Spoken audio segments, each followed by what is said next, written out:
Hello, everybody. Welcome to the Monday Sound Stream. We are back with some news, and we have new graphics, as in I just put some text in. I want to try to structure these a little bit, because last week we did this really cool thing where we got through, and there goes the bandwidth already. All right. We got through all the news first, and then we chatted for like an hour after. I would much rather, kind of follow that up, where we could just kind of blow through the news in the beginning of the show, and then we can just chat if we got time at the end. That kind of idea. Welcome everyone to the spooky Sound of Life Halloween special, kind of. It's so spooky that my bandwidth box is constantly orange. Like Puchita. Like Puchita. Puchita's got a new perch over here because my Right Stuff order came in. So he's just gonna hang out there now. The weeb tower has grown. Yeah, it's gotten bad. Also, there's other toys over here that may or may not get videos in the future that showed up. It's one of those times where things just like showed up. But I finally got my last Right Stuff order. 2 books were damaged, so I have to wait for Crunchyroll to respond. How badly damaged? It's sitting right here. I'll grab it. This Naruto art book I bought, it showed up, and the spine is like completely crushed in on the bottom, and ow! I did not like that, and so I sent an email, and one of my Kaiju number 8 volumes was also a bit damaged, so I thought, we should I should email him about that. I was waiting until my One Piece box set showed up, but now I can take a break from my eyes off the Shonen Jump app and read a chunk of One Piece in print. Anyways, I am on Wi-Fi because last time I did an Ethernet cable for this and trying to run the stream, it overloaded and then crashed the stream. So, that's just how that goes sometimes. But the important part here is that in our voice chat, aside from Ryan, we also have Jerry, Fighter Cows. What's up? Yep. Yeah, and I know you're reading that Shonen Jump app because keep seeing it update. Every time I look at the manga I'm trying to read, I'm like, wow, look at this manga I didn't read that says. You guys are not reading the same manga at the same time. That'd be really confusing. Oh, exactly. Yeah, it would be. I know. I'm like, see, the thing is, like, I need to convince Jerry to watch or to read Kaiju number 8. I'm caught up, so it's like it's fine. You can just read it at any point. It is painful to read because that's bio-leaky, so it's like this newest chapter is like, and then like good cliffhanger. It's like, damn it, I had to wait for another week. 14 more days. And we also have Metal here. Metal showed up today, which is awesome. I'm randomly here. Yeah. Do you actually play a Blue Eyes deck? Yes. He is the Blue Eyes apologist. I mean, here's a question for I guess. Well, there's another word for it, but it's a little more it's called Kaiba. Here's a question for I guess people here in the chat. Do you got which manga? Not in general, but which manga series do you prefer reading digital over print? Because I feel like there's some manga that I think works better in digital. Yes, I agree with that. For example, like I recently picked up My Hero Academia Volume 35 because I was reading digitally. Then I saw the chapters in this volume were the ones I'm at. So I read it and I'm like, man, I'm not sure it's just the print quality because My Hero has a lot of inking. So I'm not sure it's just Viz's print quality, but man, it's very faded and like kind of hard to read sometimes. So I just go with some manga. Like I think My Hero, because of My Hero's artwork's a little bit more high fidelity. It doesn't come out through the printer as nice. Yeah. It could be also paper quality because I look at Kodansha's Shaman King, and it's like pretty high quality white paper. Mm-hmm.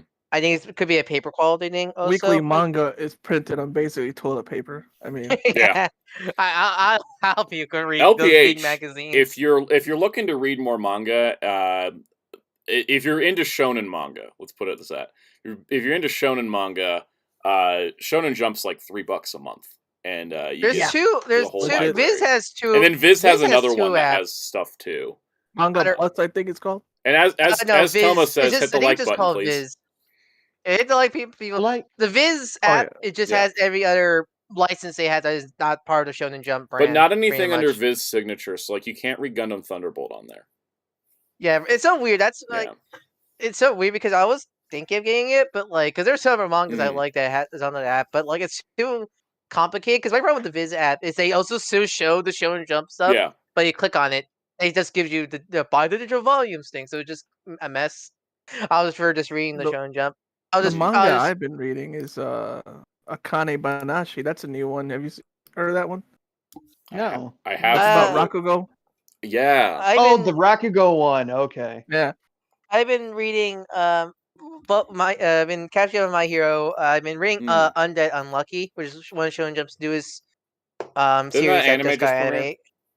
Yeah, just premiere. And I've been reading Zom 100 Bucket List of the Dead because the anime is delayed. The final 3 episodes are delayed, so I just go, all right, time to jump into the manga now because I really enjoy that series. Jojo Star says, think about picking up Goodbye Airy, the one shot by the Chainsaw Man author. Should I? I've heard good things about the. Is that the one where Viz work. put? Is that the one where they Viz simply put the before Chainsaw Man? Yeah, there was a few of like they compiled all of his one shots into this volumes called Before Chainsaw Man.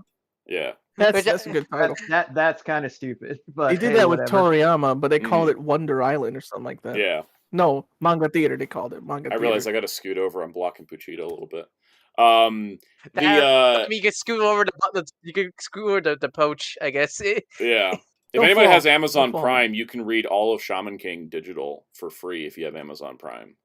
Oh, really? I did not know about that. I started doing that. I was like, I want to read the new translation and actually read the proper ending, and then also read Flowers before the anime drops. So I've been doing that now that I got to the print section of One Piece that I own. But then after I get to volume 90, I have to go back to the Shonen Jump app for the rest of it because I'm waiting for a box set. I'm not buying individual One Piece volumes at this point. Yeah. To answer Jamie's World's question, yes, Rumiko Takahashi is still going strong. She just had a new manga. 2020 just started another one. Yeah. Yep. Toma says, in between Natsume's Book of Friends release, I'm starting to read other manga. My latest one is Kaiju number 8. Yeah, if you like Ultraman or Kaiju stories, like I recommend Kaiju number 8 heavily. It's great. Yeah, no, really, it's great. Jamie's World, Shaman King Flowers is coming out in January. I don't think we heard word if it's going to be on Netflix worldwide, like the 2021 Shaman King was, but I would imagine that's going to happen. Maybe because sometimes. Yeah. Netflix never gets a season 2 of an anime they have the rights for. Also, shout out to Kodansha US. The last volume of Flowers comes out in print for the US in January, and the anime premieres in January. So I actually can read the entire thing for Flowers. How long is Flowers? Flowers is only 6 volumes. Oh, that's nice. I could actually. I'll probably just pick up the individuals of those then. Speaking of the chat, welcome Zelchex, SH4 Jason, Jojo Star, Toma, Soloman, Collector K9, Miteki T, LPH, Spin Dash, Jeremy Carr, Hellfire, anybody else? Jojo Star, and I think that's Peacemaker. Peacemaker. Yeah, Peacemaker does. Oh god, need to get back to reading Ruby Sapphire Chapter Pokemon Adventures. I haven't read Pokemon Adventures in years. I remember reading that. Yeah. That was my library manga as a kid. SSJ4 Jason mentioned the new the movie Monster Series vinyls. Those went up like early because I think those were supposed to be Godzilla Fest reveals, and I don't want to toss them in picture wise and then like Bandai get mad at me. So I might include those like next week. Jamie's World. Did we not shout you out? Sorry about that. We got you. Jamie Worlds. Psychos do not get into V-stamps. Everyone tell him not to get into V-stamps. Someone gave him a Revice driver while he was at a convention, and now don't buy V-stamps. I don't like V-stamps. They're too clunky for my taste. Yeah. The last thing I was gonna say I forgot what I was gonna say. So we're gonna switch our title cards from intro time to news time. This is my new thing now, to keep it going. So first things first in news time, go watch my video, please. Oh my god. Yeah, watch it. The Month of Monsters returns. Revenge of the Month of Monsters. I worked really hard on it. It's doing better than I anticipated, so I'm glad it is. But go check it out if you haven't. It's perfect for Halloween. It's essentially like a sequel to Month of Monsters, where I just review a bunch of stuff, but it's all in one nice condensed video with chapter markers. And Speaking of, I did. It's my first time. Believe it or not, I tried one of the monster cereals. I got the monster. oh yeah, Was it the Monster Mash? Was the mixture. Was it the Monster Mash? Yeah, that was not bad. It's one of those things where it's like I think I thought it was just everything in one, but no, it just was it the new caramel It's apple and Carmela blueberry? cereal, blueberry cereal, and everybody's marshmallows. It's marshmallows. So I feel like I didn't get the true experience, sort of. So Yeah. like, it tasted good. I liked it. I probably what will you recommend be the next cereal? I would like, probably recommend Chocula. I love Count Chocula, but I like chocolate. It's not just like Cocoa Puffs again. Well, I'm assuming It kind of is, but it's got marshmallows. But it's fun. And then from there you got to go try the berry ones, the Boo Berry, the Frankenberry, Caramel Creeper. I just slipped off the table. Sometimes I put my elbow on the desk and then it doesn't get far enough, and then I just I lean over. I kind of do this lean so the light's in my face. I don't know why I'm saying all this. Shorts last week. We had a Lightning Collection Lottery, which made up for the fact that there was a promo for the Month of Monster Story compilation that nobody really cared about. So there was that. But last week was all Halloween. Filler video. Filler video while I worked on really hard production video that I'm really proud of. So this week there's going to be, what is it? Is tomorrow's short gonna be some kind of Halloween spookiness? Tomorrow's short is going to be a promo for Revenge of the Month of Monsters. Nice. One last push, Yeah. Wednesday we'll have a Big Bad Toy Store unboxing. Thursday I have a comic book review sponsored by Black Market Narrative, and then Friday in anticipation of the Digimon Adventure 02, the beginning being next week, will be the Digimon viewing guide. I decided to move it up, so instead of the day the movie comes out, it's like a few days before, in case you want to gives watch people stuff before the movie. time. Yeah. So that'll be this week's videos, so stay tuned for that. Part of the BBTS haul, actually none of it's behind me. That's just all stuff that showed up. That's my Ghost Jaga. That's my Pulse GI Joe exclusives, the red Casey Jones I found, and then Mirage showed up today. I just didn't know where else to put them, so I was like, let's just make them background decoration. I don't think anything... Where's all the Big Bad Toy Store stuff? I think it's all in the other room.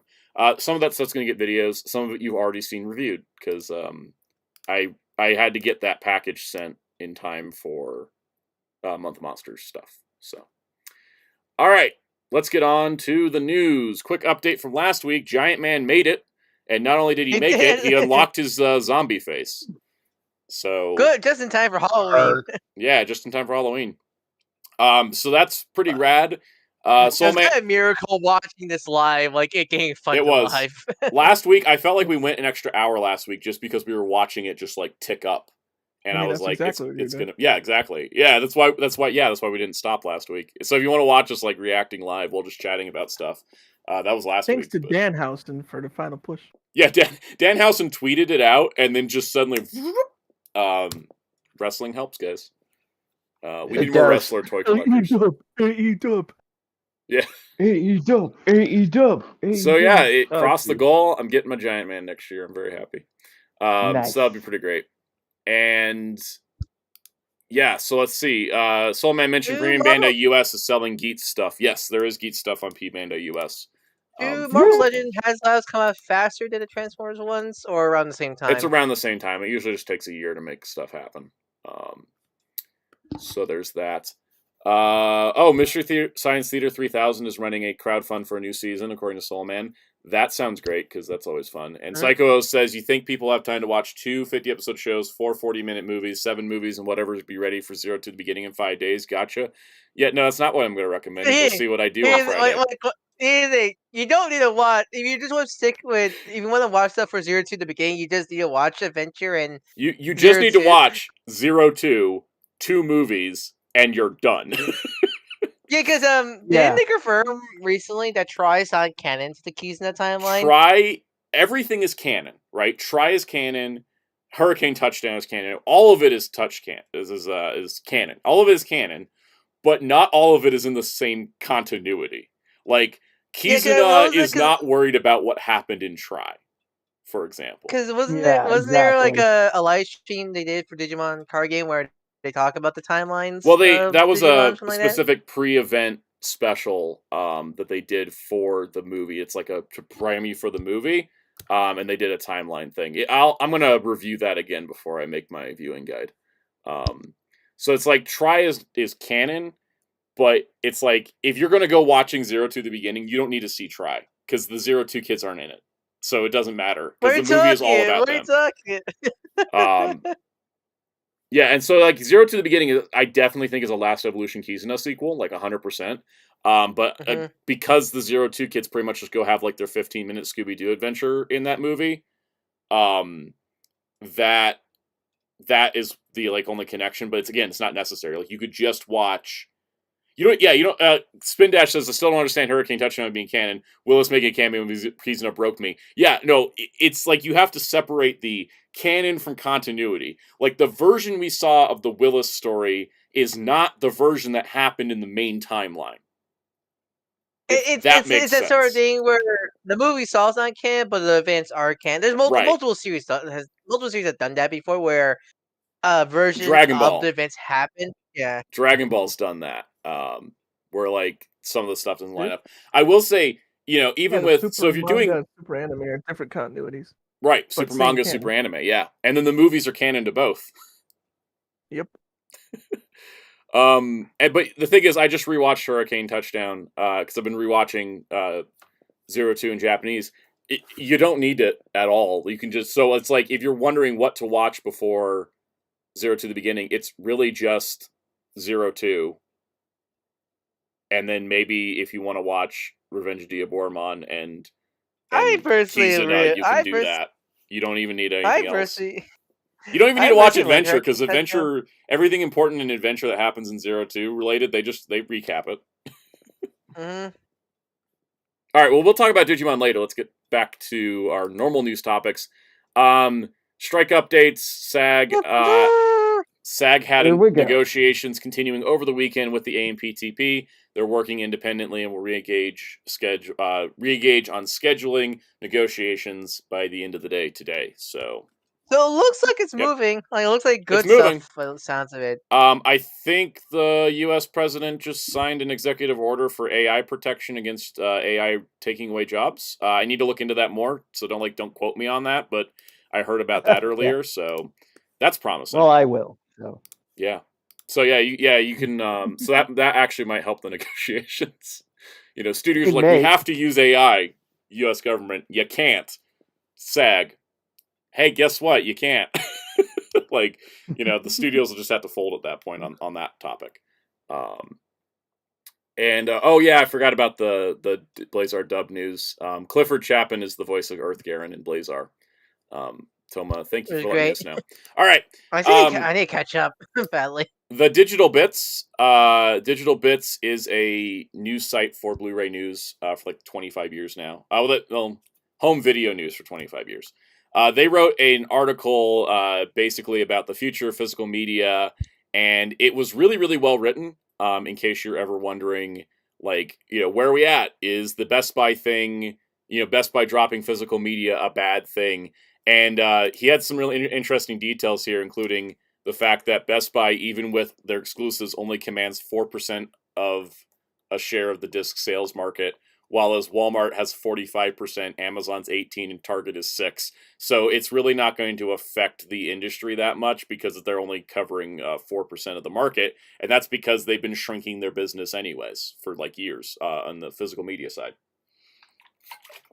And then on top of that, there's all kinds of places to buy stuff like Barnes & Noble, all kinds of other stuff, all this. And basically, as he was talking about this, according to Digital Entertainment Group, customers spent just north of $2 billion in 2023 buying disc, and that is revenue that studios can't ignore anymore.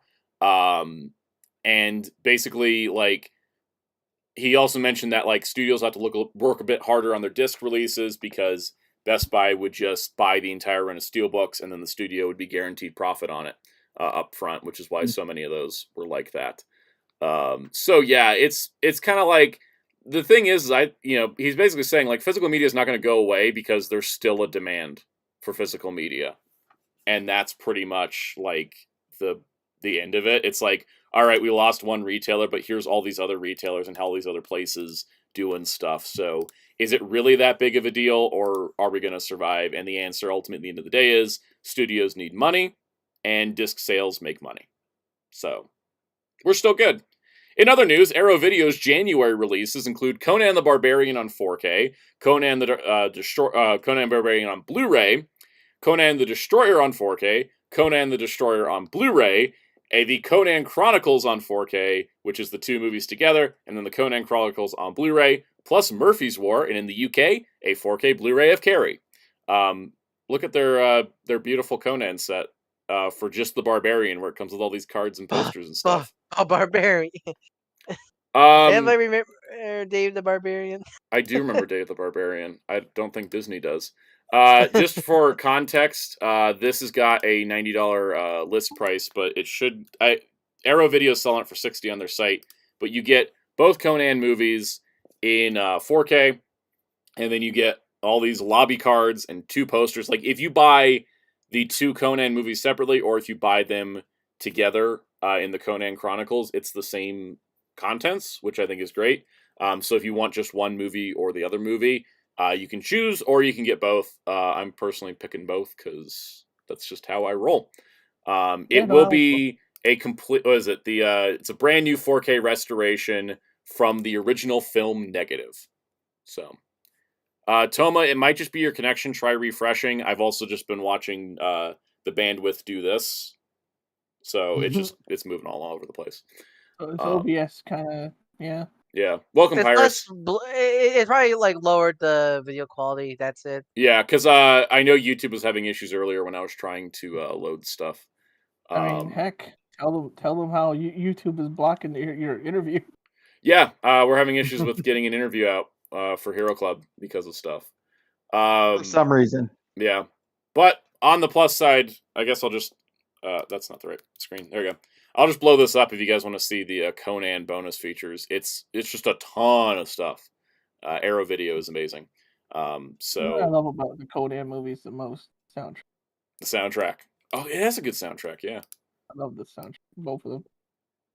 Yeah, I'm excited. I haven't seen them in a while, and I'll see them again in January when this Blu-ray comes out, because Yay! that's what I do.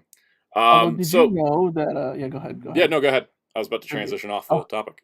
It was just random trivia that the character that James Earl Jones plays in the first Conan is actually a Kull the Conqueror villain and not a Conan villain. Oh, really? I forget. Yeah. Was it a movie, Conan movie, or series with Arnold Schwarzenegger's first roles? It's one of his earliest. I forget it was a show or a movie where he was Conan, where they had to dub him over because his English wasn't so good yet. I want to say it was the movie. Hercules movie. Yeah. Oh. Was it the movie? Because he talked for himself in Conan. Yeah. I think it was a Hercules movie. You know, it might be her. Yeah, I think it's one of the old Greek legends that that was one of Arnie's first rules. I forget which one though. Yeah. Thank you, Jamie. Thank you, James Ward, for hitting the like button. Thank you, everybody. We have 24 viewers and only 13 likes. If you could hit the like button, people. We greatly appreciate it. It really helps the streams. It really, really does. Thanks for Toma for shouting it out as well. Hey, guys, any other thoughts on Conan? I don't really have any thoughts on Murphy's War or Carrie. Yeah, I'm assuming it's the original Carrie. It is the original Carrie. It's cool. UK only through Arrow because Shout already released Carrie in 4K. So it's great that Conan's getting all this release. It's such a high quality ones from Arrow. I mean, I know the second movie gets clowned on because it is goofy, but yeah. I think that's why it's smart to split them, right? Yeah. Also because of price, if you want to just buy one and then buy another later, I'm just gonna go for the dual pack because I do that. I like bundles. I like bundles, guys. I also like how everybody's coming up with these fake Conan movies in the chat.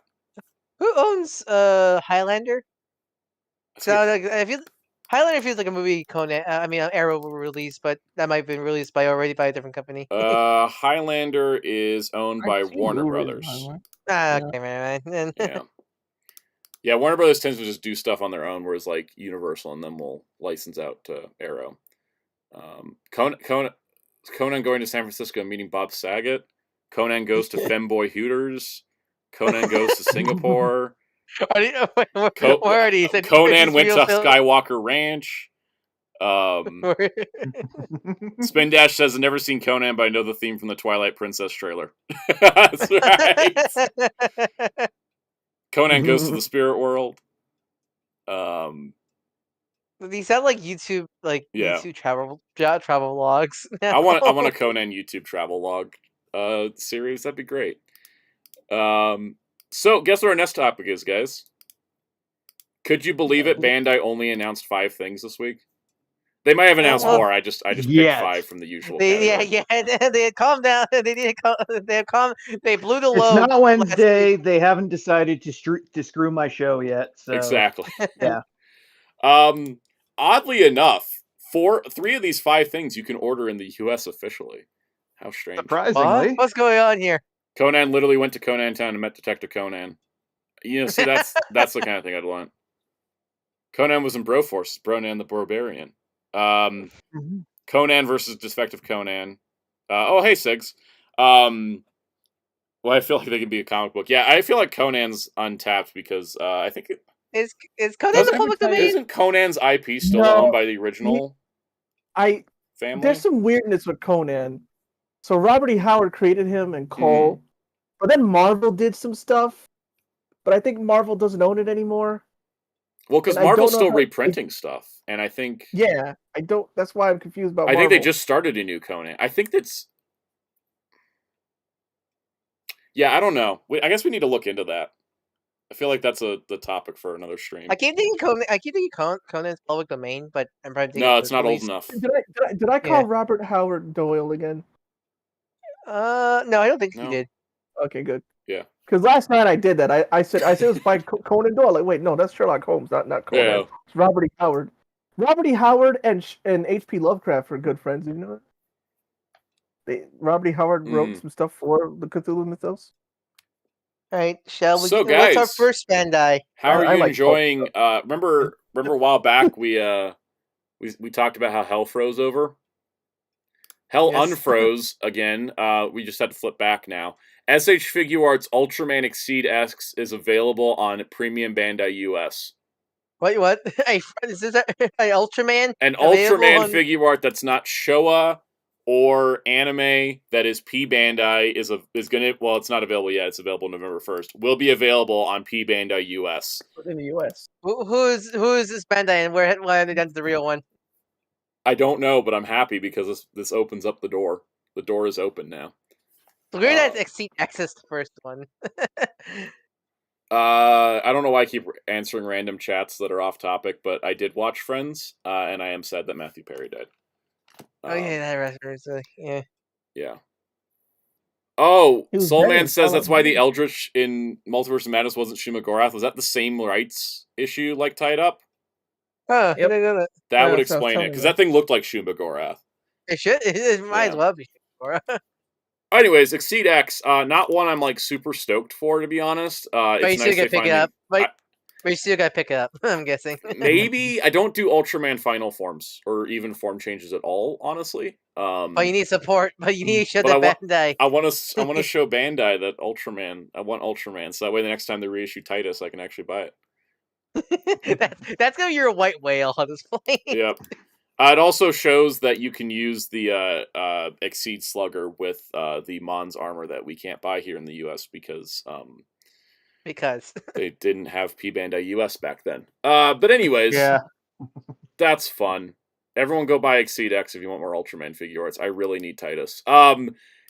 This one made me happy. SH Figure Arts Shinkocho Seiho Kamen Rider Saga is also $80 is normal P Bandai price, Pyrus. Is also going up November 1st. He looks beautiful. I can't believe he's actually coming out. I'm pretty sure this is all still a fever dream. I consider the last news topic and this one the same as Hell Unfroze. because we're getting Saga after like 15 years of them teasing it, and B, they're letting everybody in the US buy it too. So like, Because okay. wasn't Saga teased alongside Ixa back in the ye old days of figure arts? Well, the thing was, the Saga is never released. There's never been a articulated figure of Saga except for a motion revive, like way back when. Yeah, the 3/4 inch line. Yeah. Yeah. He's never had a figure art. He didn't. His Shochaku Henshin got canceled. His original figure art got canceled. His Seiho was shown like 3 years ago, and then now it finally exists, and I'm happy. It feels like I've waited my entire figure arts collecting life for this. I wonder the reason why the Kiva always gets the last end is because their designs are so complicated. Yeah, the designs are so complex. But it's funny how like we've gotten really far away from Kiva at this point, and yet now we're finally getting it. Kiva came out 29? It was 2018, 29. That was the first year of me working making thumbnails for you. I remember that was one of the first thumbnails I had to make for you. Yeah, it's true. Yeah, that was a while back, wasn't it? God, we're old. Pirates Masquerade. Barnes & Noble won't get these because these are premium Bandai US exclusives. Yeah, now they have to be retail. Yep. How would I rank Saga in a list of top 100 writers? He's in the top 20 because he saved Kiva for me. The second he walks on screen, I actually like the show. I like the show in the beginning, and then it's the middle section is a drag. But then as soon as Saga walks, I could watch that last like 15 episodes with him in it and be super happy. I just find funny his weapon's like a weird like ribbon like pirouette weapon. It's a stick that becomes a whip that allows him to hang monsters. Yeah, I always thought it was like one of those I always thought it was like one of those cheerleader ribbon things so you do in the Olympics. Mm-hmm. Oh yeah. Yeah, kind of acts like that too, honestly. Well, here's the thing: we're getting a figure art. We're getting a figure art from a Kamen Rider show that isn't legally available in the U.S. But we're not getting a figure art based on a Kamen Rider show that is legally available in the U.S. because for some reason we can't get the 01 figure arts, and Azu is no different. Well, you don't remember. Don't forget the one with a comic book that we. I mean, we got a comic book. We got a Blu-ray. It's available streaming legally, and well, this one I feel like might be an actress likeness scenario. It doesn't explain Hirobi, and it doesn't explain 02. It doesn't explain Arc 1. 02, they said we were getting it, and then we didn't. It just ghosts.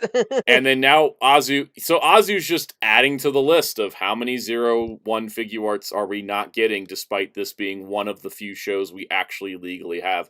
Also, it comes with an extra Izu head, which is advertised as being swapped over to the Izu figure, but they have the same exact body. I don't know why this isn't just also Izu. It's a glorified re-release, I like to call it. Yeah. It's a new figure, but for the people who did not get the original Izu. Which Izu should have just come with an Azu head from the beginning. Yeah, so this pretty much we're sorry. Here you go. Yep. Psychos, exactly. So it's an Azu figure with Izu parts for Izu, but you can basically make Izu with Azu. Yep. 8,800 yen releases in May. Premium Bandai Asia releases. Wait, only. Is that 02? Is that 02? They showed the post. Is that Arito 02? That's the Arito 02. Okay, but I say, is she wearing silts? Right. Yeah, no, that's the Arito 02. I'm impressed. They actually made both 02s completely different molds and scales. They didn't reuse any parts besides the belt. Hellfire says, I call it the Belmont whip for Saga. That makes a lot of sense. Yeah. Also, even the head's different? Yeah, everything. Not even the helmets because it had to be resized. Yeah, everything was resized. The belt was the only thing that stayed the same. Which makes sense. Yeah, so anyways, I might have bought Azu, but like at this point, I kind of just don't care. It's been too long. This should have come out years ago, and it's we're still not getting U.S. releases. I feel like this is like, what's the point now? Because the rest of the line is not at U.S. It pretty much like. Oh, Spin Dash says, for anyone that got Naruto 02, check with your importer. They're doing replacement parts. Oh God, a silver stripe is missing on the chest. Good luck, everybody. No. Wow, I'm glad I didn't buy that one now. I'm kind of glad I didn't buy 02 now. I got the Izu one, and I was like, yeah, I'm probably good with that. Oh, God, it's the weirdest announcement they made. Hey, guess what? You can't buy Azu, main character for the last arc of a show that's legally available. This guy but you can get Queen. You can get Queen. What if you're in one episode or two at most, and then dies? Isn't he filler? Was he in the he's manga? in the manga. He's in the manga. No, he's in the manga. Which one's the That- one that- that's only in the filler? Apul? Apu. Apple, yeah.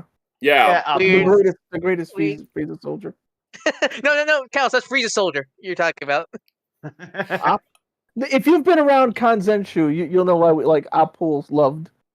So here's the thing. Kui, which I love how they just come up with these really weird spellings. Yes, Weird spelling. Kui. Kyewi. I That's a didn't Kiwi. like Chaos game. Didn't the Budokai game spell it CUI? Yeah. Yeah.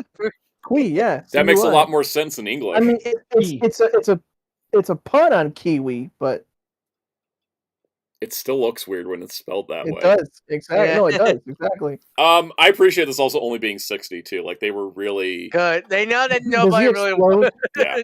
Yes, he comes. He comes. Okay, so you get Kui. He poses. He's got a scared face. He's got a cocky smile face. He's got and deaf. and he's got the screaming bulged eyes cartoon face. Yes. And then he comes with the head and hand for Vegeta to do that.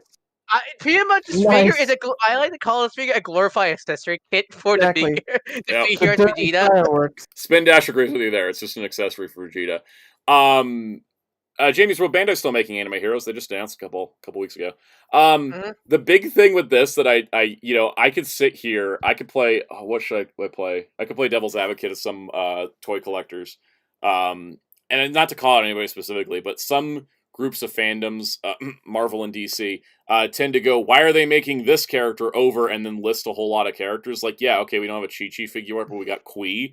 Here's the thing. If you look at Kui, there's definitely some parts reuse going on from other Frieza troops. I mean, it's just a generic free. It's just using the same Saiyan armor. You know, I mean, that's coming off a Ginyu Force guy, right? Like, yeah, like Jace or it's probably Jace. You don't need it. It's P Bandai. It's not taking anything away. It's just adding to your display if you want it, you know? He's a glorified accessory pack for Vegeta. Yeah. Yeah, you want Vegeta to explode somebody. I think this is a perfectly harmless release, and I think it's really cool that they actually even made it. Because when it comes to Dragon Ball figure arts, are they finished Android yet or not yet? Because I know, didn't they just release first form cell? I don't think they finished all the cell forms. I don't think. Yeah, they didn't do. They didn't do second They're form. still missing imperfect. Yeah, I don't think they have imperfect yet. Yeah. Did they do Duro in 19? They did. Yeah. Juro 19 I did come out. I remember seeing them. Yeah. Mm-hmm. It's been. I won't. I try to forget. I don't think they made a new set because they did 17, 18, but I think it was Android Saga version. I don't think it made them in years. They might want to. I like how we're sitting here. Did they make this? Let me just go to the Dragon Ball tab on P Bandai US and then sort by. They made so many. Easily solved. Let's just easily figure out what's gone up because we see so many of these at shows. Let's see. Oh yeah, Spin Dash says, "Why do we not have Frieza fight Vegeta yet?" Good point. Yeah, there's Juro in 19. 19 and 20 are here. We got Yamcha from Cell Saga, but yeah, we're still missing a couple. I think we got all the Frieza forms because they made 2 and 3 finally. We're missing a Cell form, I think, which is the second form. Yeah, imperfect. Yeah, one Toriyama loves, but everyone else doesn't. Yep. No one likes that frog face. Oh, Spin Dash, I know you have the tracker for Dragon Ball. I just can't pull it up because if I open Discord, it's going to kill my bandwidth even more. Yeah. Yeah, we've gotten Mr. Satan years ago. He was years ago. Jason, we did. Yeah, I think they did make a mercenary Tao Pai figure art. My brain exploded over the phrasing of mercenary Tao Pai Pai, but Tao Pai Pai did get made, yes. Oh, Pai Pai. Yeah. That's like saying mercenary Tao mercenary. Or Master Master. Oh, sorry, Master Muten Roshi. Anyways, funny. We still don't know his name. Yeah.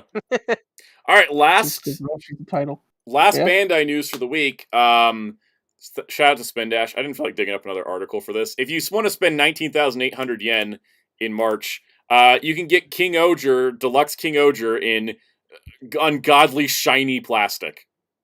Like chrome or metallic? Oh, chrome ass chrome plastic. And this is the only way to get the gold versions of Snail and yes, and yeah. Oh, and the sword is bigger now. Yeah. Everything's chrome. Everything's chrome in the future. Somebody It looked at that is. mecha and asked, "Hey, so what do you think of this mecha?" And they just said, "I just think expensive." Yep. Yep. I would say, I mean, I guess I was actually surprised how posable the new Core Fusion is. Like, it's actually, that thing's pretty posable. It took a lot of I don't remember what the phrase I was trying to use was. Engineering? Concessions. It had to take a lot of concessions in engineering to make it happen. So, yeah, this is not a mini plot. This is the deluxe one. It's got a bigger sword. I think the hips are a little different. And then, Can you do Obari pose? I don't know if it can. And it comes with the golden versions of the snail and the centipede thing. That's not what it's called. What is it? The chain something? Sword extension parts, gold versions, Guardian Snail, and Rolling are coming. It's called the King-Ohger King Class Heavy Painting Plated version. So just add it to the list of really fancy mecha, but unlike Metal Lupin Jura Gown, this doesn't feel like that much of an upgrade so much as just, do you want it shiny? So, yeah. It is, yeah, it kind of sucked that you can't get the golden snail and roller for your black stuff. Sounded really weird when I said the black and gold versions that they'd actually go with. That's it for Bandai news, guys. Can you believe it? That was it. Oh, wow. Enough for the Hasbro to strike back. I imagine the Don Oni Tanjin head will still fit. All right. McFarlane Toys, in their ever-growing dominance of the toy market, has created, I think, probably their best line ever. And I'm going to be totally honest.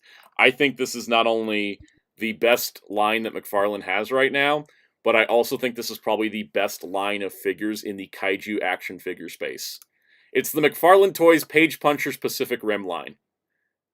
And you're probably like, why do you think it's so great? I don't know, because it's 4-inch tall figures with destroyable buildings and tiny tanks. And streets. Dude, that's so dope. And they come with comics. Alright, so let's go over this.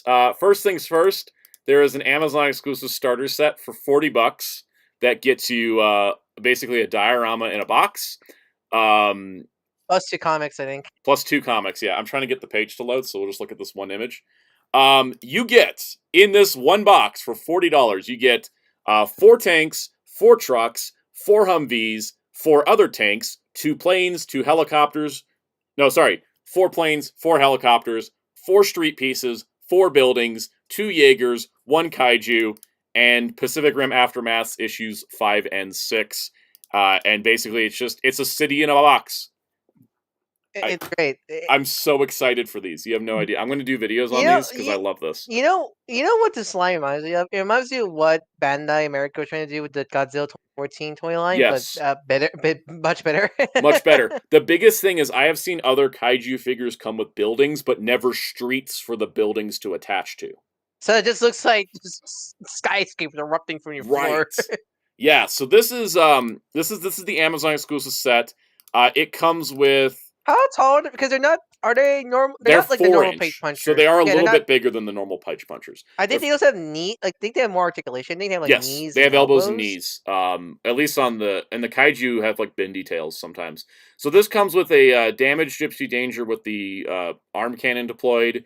This comes with Striker Yurika with the chest missiles, and then the Kaiju Raiju. Right? I hate that there's a kaiju named Raiju. Raiju. Kaiju Raiju. Yeah. I have something I want to say about this. Go for it. It is the perfect set. I don't even care about the kaiju and the two Jaegers. Just buy a giant wolf, a gorilla, and a lizard, and you got a perfect Rampage playset. Yes. Yeah. Yes. That'd be great. Spin Dash should say Bandai did have a Tamashii option set with Rhodes. Tamashii option Act Building. Here's a question: how much was Act Building? Because I feel like this being $40 is like affordable. This is just for the starter set. Like I think the normal. Okay, so let's go look at the normal figures in the line. So each normal release will include a Kaiju or a Jaeger. So let's go look at Otachi. It's interesting because they had to mix in the Kaiju to balance out the line. They had to mix in the Kaiju from Uprising and then the Jaegers from the first movie. I think people don't care if the Kaiju from the second movie because it's just more mook fodder. So with Otachi, you get Pacific Rim Aftermath number 3. You get Otachi. You get 1 building, a plane, and a helicopter. and that's $20, which and is the incredibly buildings fair. are like and the buildings are not just one solid building. It's like Yeah. you have destruction. You can make They're destruction breakable. to it. You can set them up and knock them down. And then Otachi, I think, has opposable tail. Here's what the packaging looks like too. I think the packaging is just terrific. Oh, it looks great. They look amazing. And yeah, I don't think Pacific Rim stuff is always welcome Don Ranger Power. We got kind of like a, Pacific Rim's weird. Like the Diamond Select stuff sold okay. The Robot Spirits sold okay. Like the NECA figures sold okay.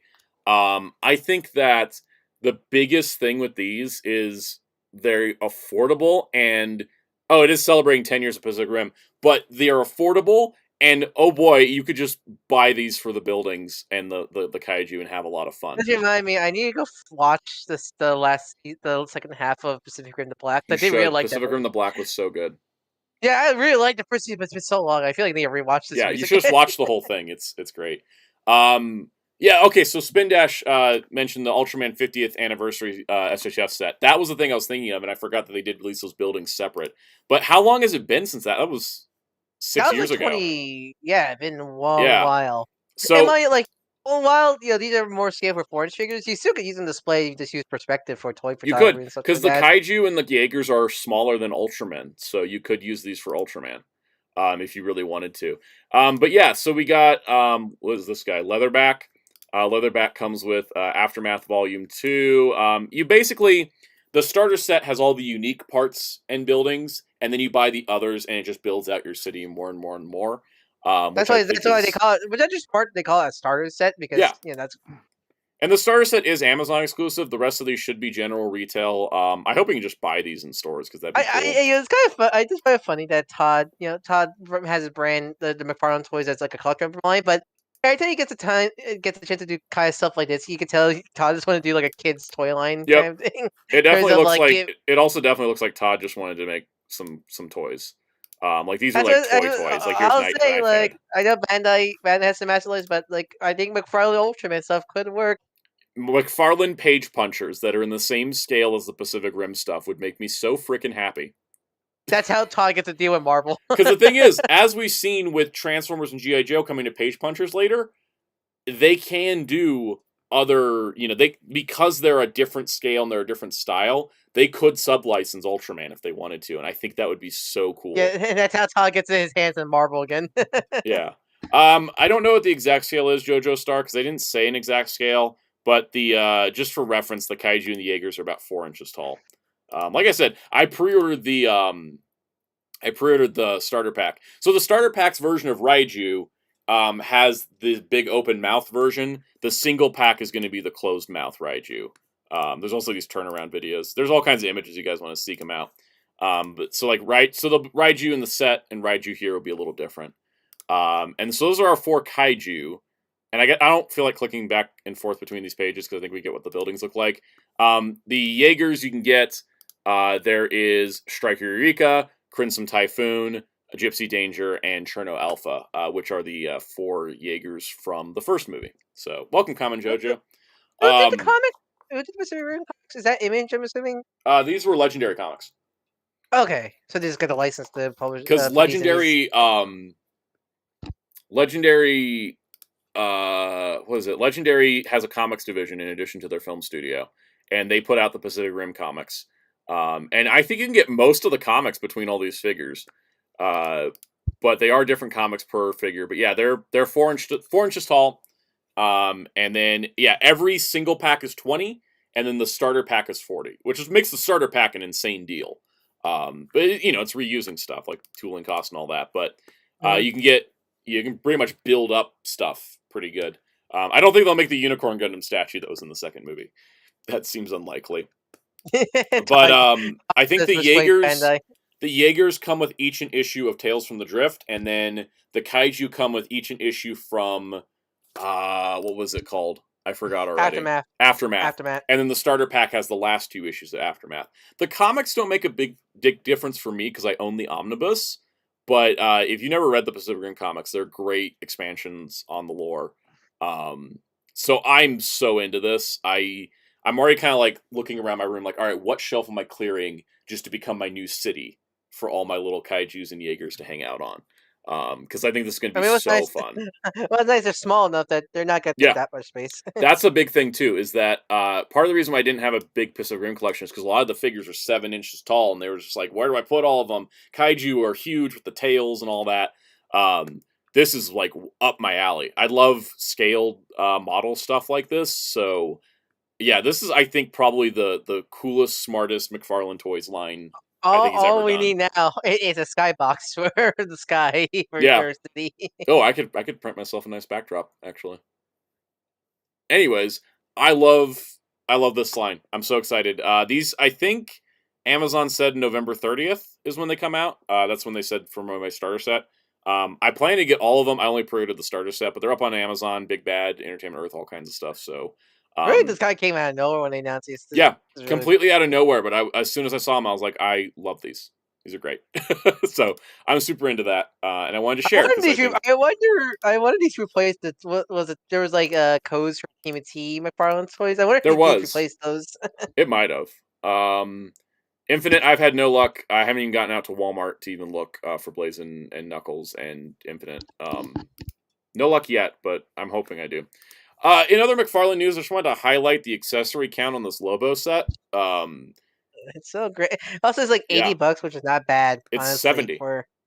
70. Never mind. Yep. Cheaper. And considering that, like, okay, the Batmobile and Batman was 75, but that was like a reuse Batmobile, and that was a reuse Batman. This is like the only reuse is Lobo from the neck down and the chain, because his heads are different. The bike's new. The dog is new. All that stuff. The guitar, the freaking guitar. I love the dog is just chilling.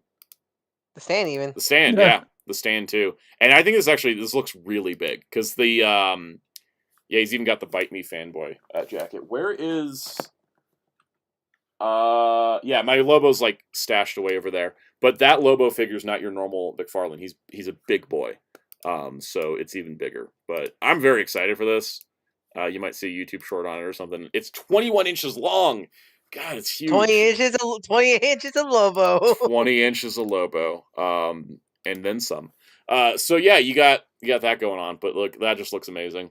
And that's probably going to be the best way to get Lobo's bike in this scale because people don't like to make the bike. It's the it's the third Lobo bike after the Justice League Action Deluxe set, the Lego set, and then now this. But fourth, because was there a DC Universe Classic? Nope, there wasn't a bike. Oh, I thought there was one. No, it only came with dog, right? Yeah, he just came with dog, and he was also like way too big because he was using this big old Despero mold. All right, should we talk about weird Digimon news? Yep. Okay, so Digimon Card Game had a live stream last night, and they put out a video that is teasing the Digimon Card Game New Project 2024, and it's just a trailer that goes over like 1999 because that's when the card game started. 2024, and then they just threw up all these words and images. So the words. Let me run down the words. Mean? The words are tail, disconnection, metaverse, lacuna, full dive gain, trader, raid quest, fused world, encounter, destorage, and for freedom. What's important is still the same, even if its shape has changed. What the heck does any of that mean? I don't know. So, and there's like a new-ish, and there's a new Digimon. And a new Magmon form, which is insane. Yeah, the new Magmon form, I think I don't remember if I pulled for that. Yeah, that's a separate thing. But, like, yeah, and then they just showed this new Digimon. They're like, more details in December. So, I think you talked about, I seen, I think, Carna X talk about, I think what the idea is they might branch out the Digimon card game brand to other mediums. Like, not like it could be just a new Digimon thing, like Seekers, or it could be just specific for the card game, like maybe a manga. I've seen people theorize. The manga theory I think is solid. The thing I'm hoping for is a Digimon online client for the card game. Yeah, I know that's because I'm scared because I'll be stuck on that game all day. Yeah, I love the card game. I just never play it because nobody around. Yeah, because the card game's really good. It just I can never find people. They did do a demo. They did do a beta for a Digimon card game lobby. I did play, and I thought it had potential. My biggest problem was that you needed a webcam and physical cards. I think that more people would play it if you could just. Because that was basically just like, here, it's a Discord server run by Bandai, which was, Master Duel Digimon Edition, like Matthew Slor said. I think that's what everyone's kind of looking for. You know, they slap the word metaverse on it, and it's a Digimon online client, and it works better than the Gundam metaverse than like whatever if it uses the metaverse name. It's, you know, I don't think they're going to do a Digimon metaverse because of how badly, spectacularly failed the Gundam metaverse was, to the point where the CAD models of model kits leaked out. I was going to say, hey, did you 3D print those CAD models though? Right. It looked so bad when I saw. I didn't see that much of it, but when I saw it, looked horrible. As Kyle mentioned, that's a good point. The Dragon Ball Supercard game is getting an online client, and that game's dying. So, like, really? yeah, Really? they I announced bought a few booster packs of that, but it is dying. Yeah, it's dying. And yeah, what could be risked stolen this time? Card data?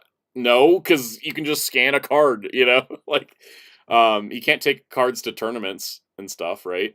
You know, they put out preview images of cards. It's not like anything stolen. So, because I think at this point, Digimon is Bandai's most successful card game. At this point, Yeah. because even if the Dragon One Piece is- card game's doing better because of the live action show. I think I mean I feel like the Dragon Ball card game not doing well is just the lack of media. So who knows if it'll get a boost when Daima comes out? But who knows? But still, like, yeah, maybe. But like, yeah, Digimon. Like, I think that's the thing with Digimon. I think the is only reason everybody- they didn't announce the Digimon online client when they announced the Dragon Ball one is this. It's a bigger thing than just a client. Yeah, because I think I think it's from what I've seen, the Digimon card game is Bandai's most successful card game and such. I'd say so. Does- It's the one that's consistently like the if you see the prices that cards go for, the demand is there. I think also just good word of mouth, because even if people don't play it, they know it's a good game because of good word of mouth. Infinite says Digimon is better than Pokemon. TBH sound out. You don't need to tell me. You may see these Pokemon sitting at the edge of the bed collecting dust. There's a whole 2 shelves of Digimon stuff back here, and there's a whole windowsill of a window that used to go to the outside that is covered in Digimon plushies. I will never sit here thinking that Pokemon is better. I respect Pokemon. I like Pokemon to some extent, but here we are. Digimon is my jam. 100,000% my thing. So. Sorry, I went a little like preachy there for some reason. And people will point at Pucci as going, "Is that Digimon?" I like Pucci because he's basically a Digimon. It's very much that's my thing. Do you think about Didn't Chainsaw Man form? It's just his champion form, right? No, it's Biomerge Digivolution. Biomerge, yeah. Yep. I love Digimon so much. Digimon, you know, I think Pokemon has like this sort of everlasting Toma, yeah, I agree. I still need to store some stuff. Things are piling up. Digimon has storylines, and it allows itself to have stories that begin and end and sometimes continue, whereas Pokemon has like this ongoing kind of evergreen feel, which I think is also like why it's so successful, but it's also why I get bored with it. I think it's more of what I find more interesting is Digimon's more of a narrative. Yeah, well, Pokemon, it's not just a world, you know, a world with, like, replace animals with Pokemon, that's it. Like, yeah, there's, like, and I know Pokemon has, you know, Pokemon definitely have, like, godlike beings and stuff like that. Did we lose Metal? You know, not, yeah. Alright, Metal blinked like, out of existence. Yeah. We started insulting Pokemon, look what happened. But, like, with Digimon, there's more of there's an actual in-universe lore. Like, even outside, like, even with no anime, there's still lore for Digimon. Yep. And I think that and Yu-Gi-Oh! I like Yu-Gi-Oh! The card game frustrates me nowadays. I like the Yu-Gi-Oh! Mangas, and I like the animes up through 5Ds, because after 5Ds I couldn't. Spin Dash got an ad. I didn't put an ad in. The stream did buffer for a second, so I think people got ad. Okay. Anyways, yeah, no, I mean, for debating Digimon versus Pokemon, I'm Digimon all the way. Because also, you'll never see Pokemon. Here's a fun fact. What's my all-time favorite Digimon? It's probably symbolically Angemon. But then I have like a lot of other favorites that I really like Shine Greymon. Zeltrex says streams down. Oh, what's happening? I'm talking about my favorite Digimon. Streams, local people. Yeah. What do you mean stream? I have green! OBS! Let me refresh. It was fine for me. It went down, but then I refreshed. Yeah, it's fine for me now. Refresh should help. Okay, it's still Anyone, all right. Anyone in chat? Oh yeah, I think it's the ad. Ad. It's the ad. I did not put an ad break in, and I have the setting turned off. I don't like the ad breaks, guys. I have the ad breaks on when it's after it's up, but I still have it set to manual. Why is it getting an ad? Everybody in chat, is the stream back up or back up yet? I was listing my favorite Digimon. I just want to talk about Digimon. YouTube, why? Hey, Digimon, hey, Digimon. Living? Okay. Yeah, are you sure that the Diaboromon being your PC? It could be.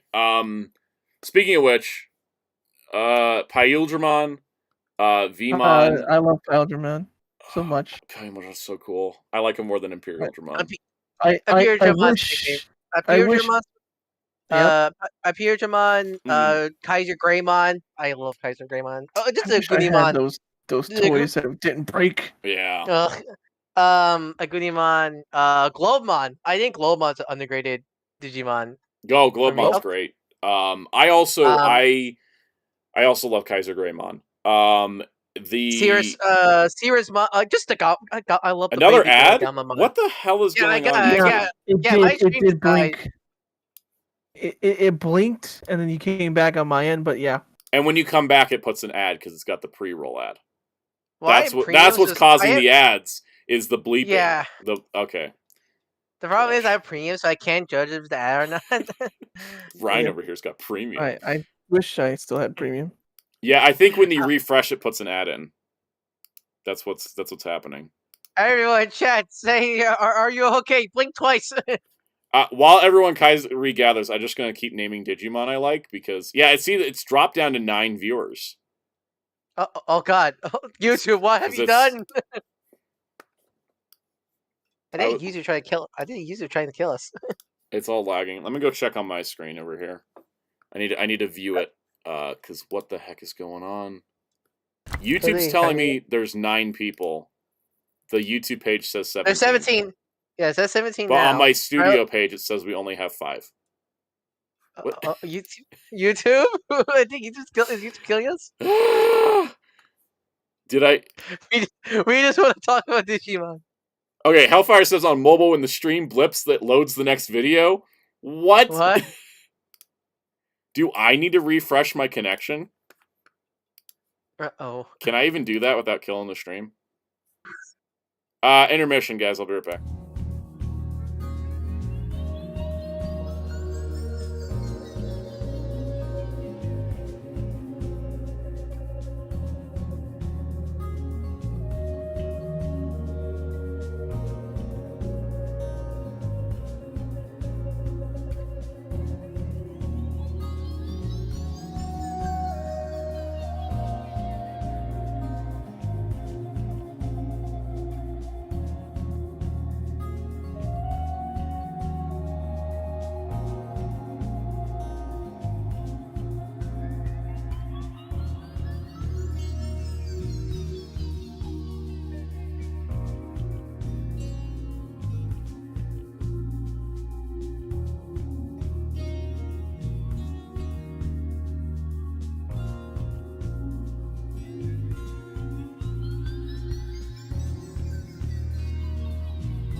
Right ahead. Okay, I can't figure out what's going on.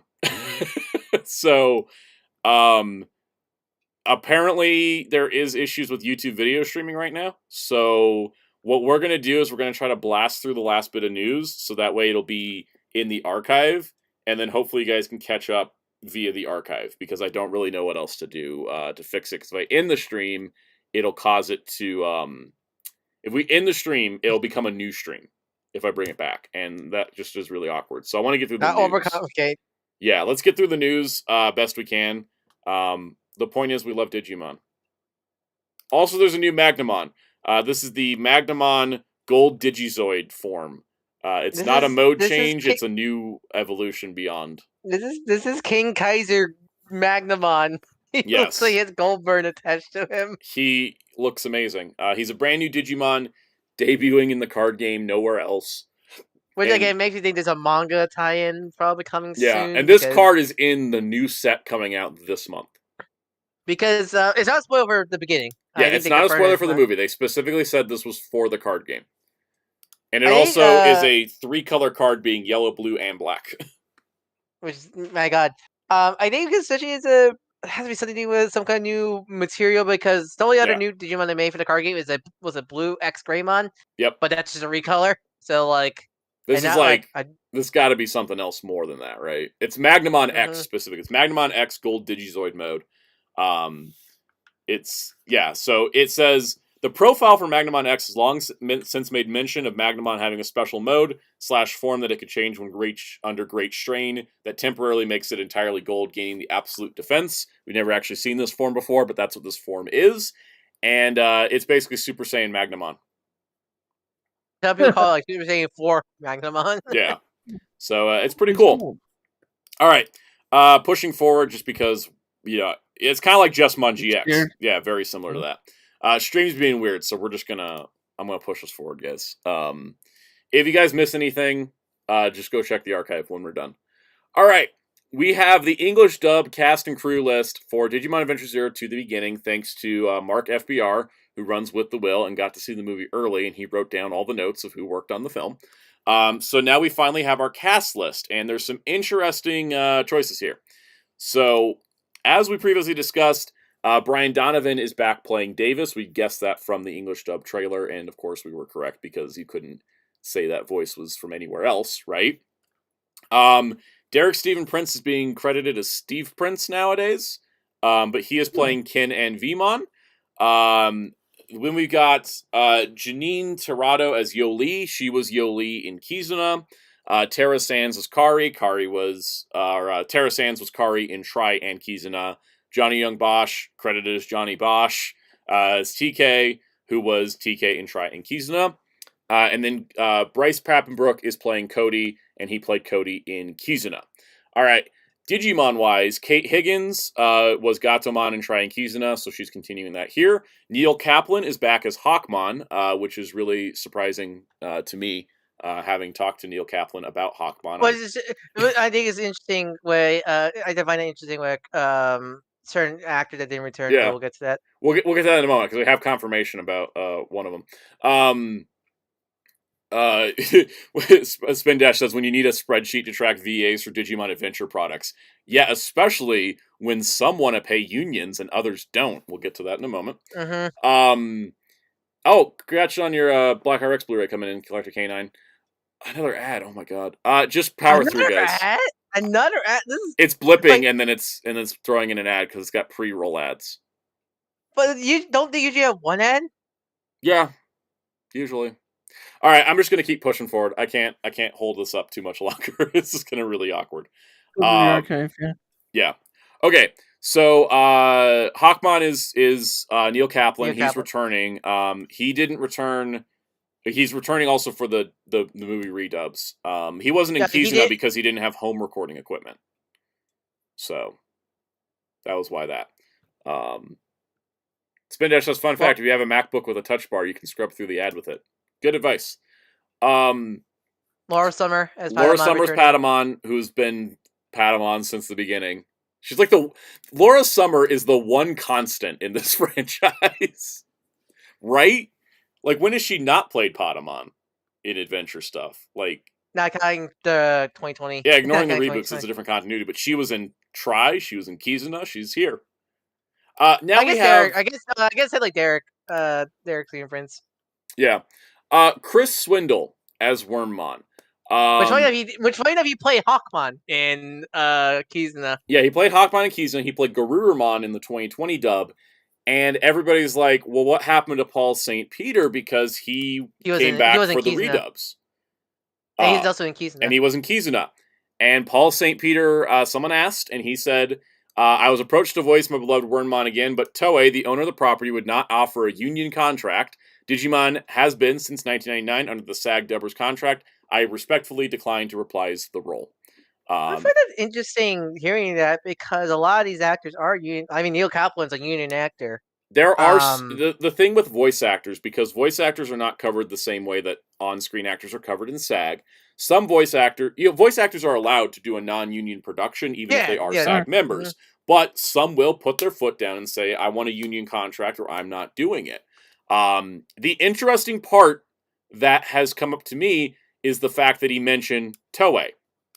Not Shout, not G-Kids, not...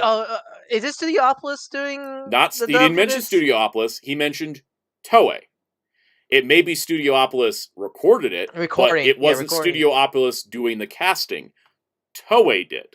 It's not like like the Bleach dub where that's Viz and Studiopolis control that one. Right. And it's not like the Trying Kizuna dubs, which those came months after they came out in Japan, whereas this, like we talked about, is coming a week and a half after Japan, which means Toei did it. And Toei's the one that's not wanting to pay the SAG Dubbers contract, and good for Paul St. Peter, of course. Don't take a contract you don't want. My theory is since they want this done quicker, they didn't want to spend that much money, money on a union dub. That's at least my kind of theory is that's why it's a non-union dub. Then that's my. I mean, we know Toei doesn't want to pay people, so that tracks with their past behavior. That's the big thing. But it's like, especially since this was just a week after. That means they want this dub out. Not saying it's gonna be. That means this dub was being produced while the movie was being produced. Yeah, and which means not saying the dub is rushed, but it's more of like they didn't want to put full commitment to dub cast in terms of union contract. That costs more. Also, again, shout out to Discotek for getting everybody back because they were willing to do a union contract.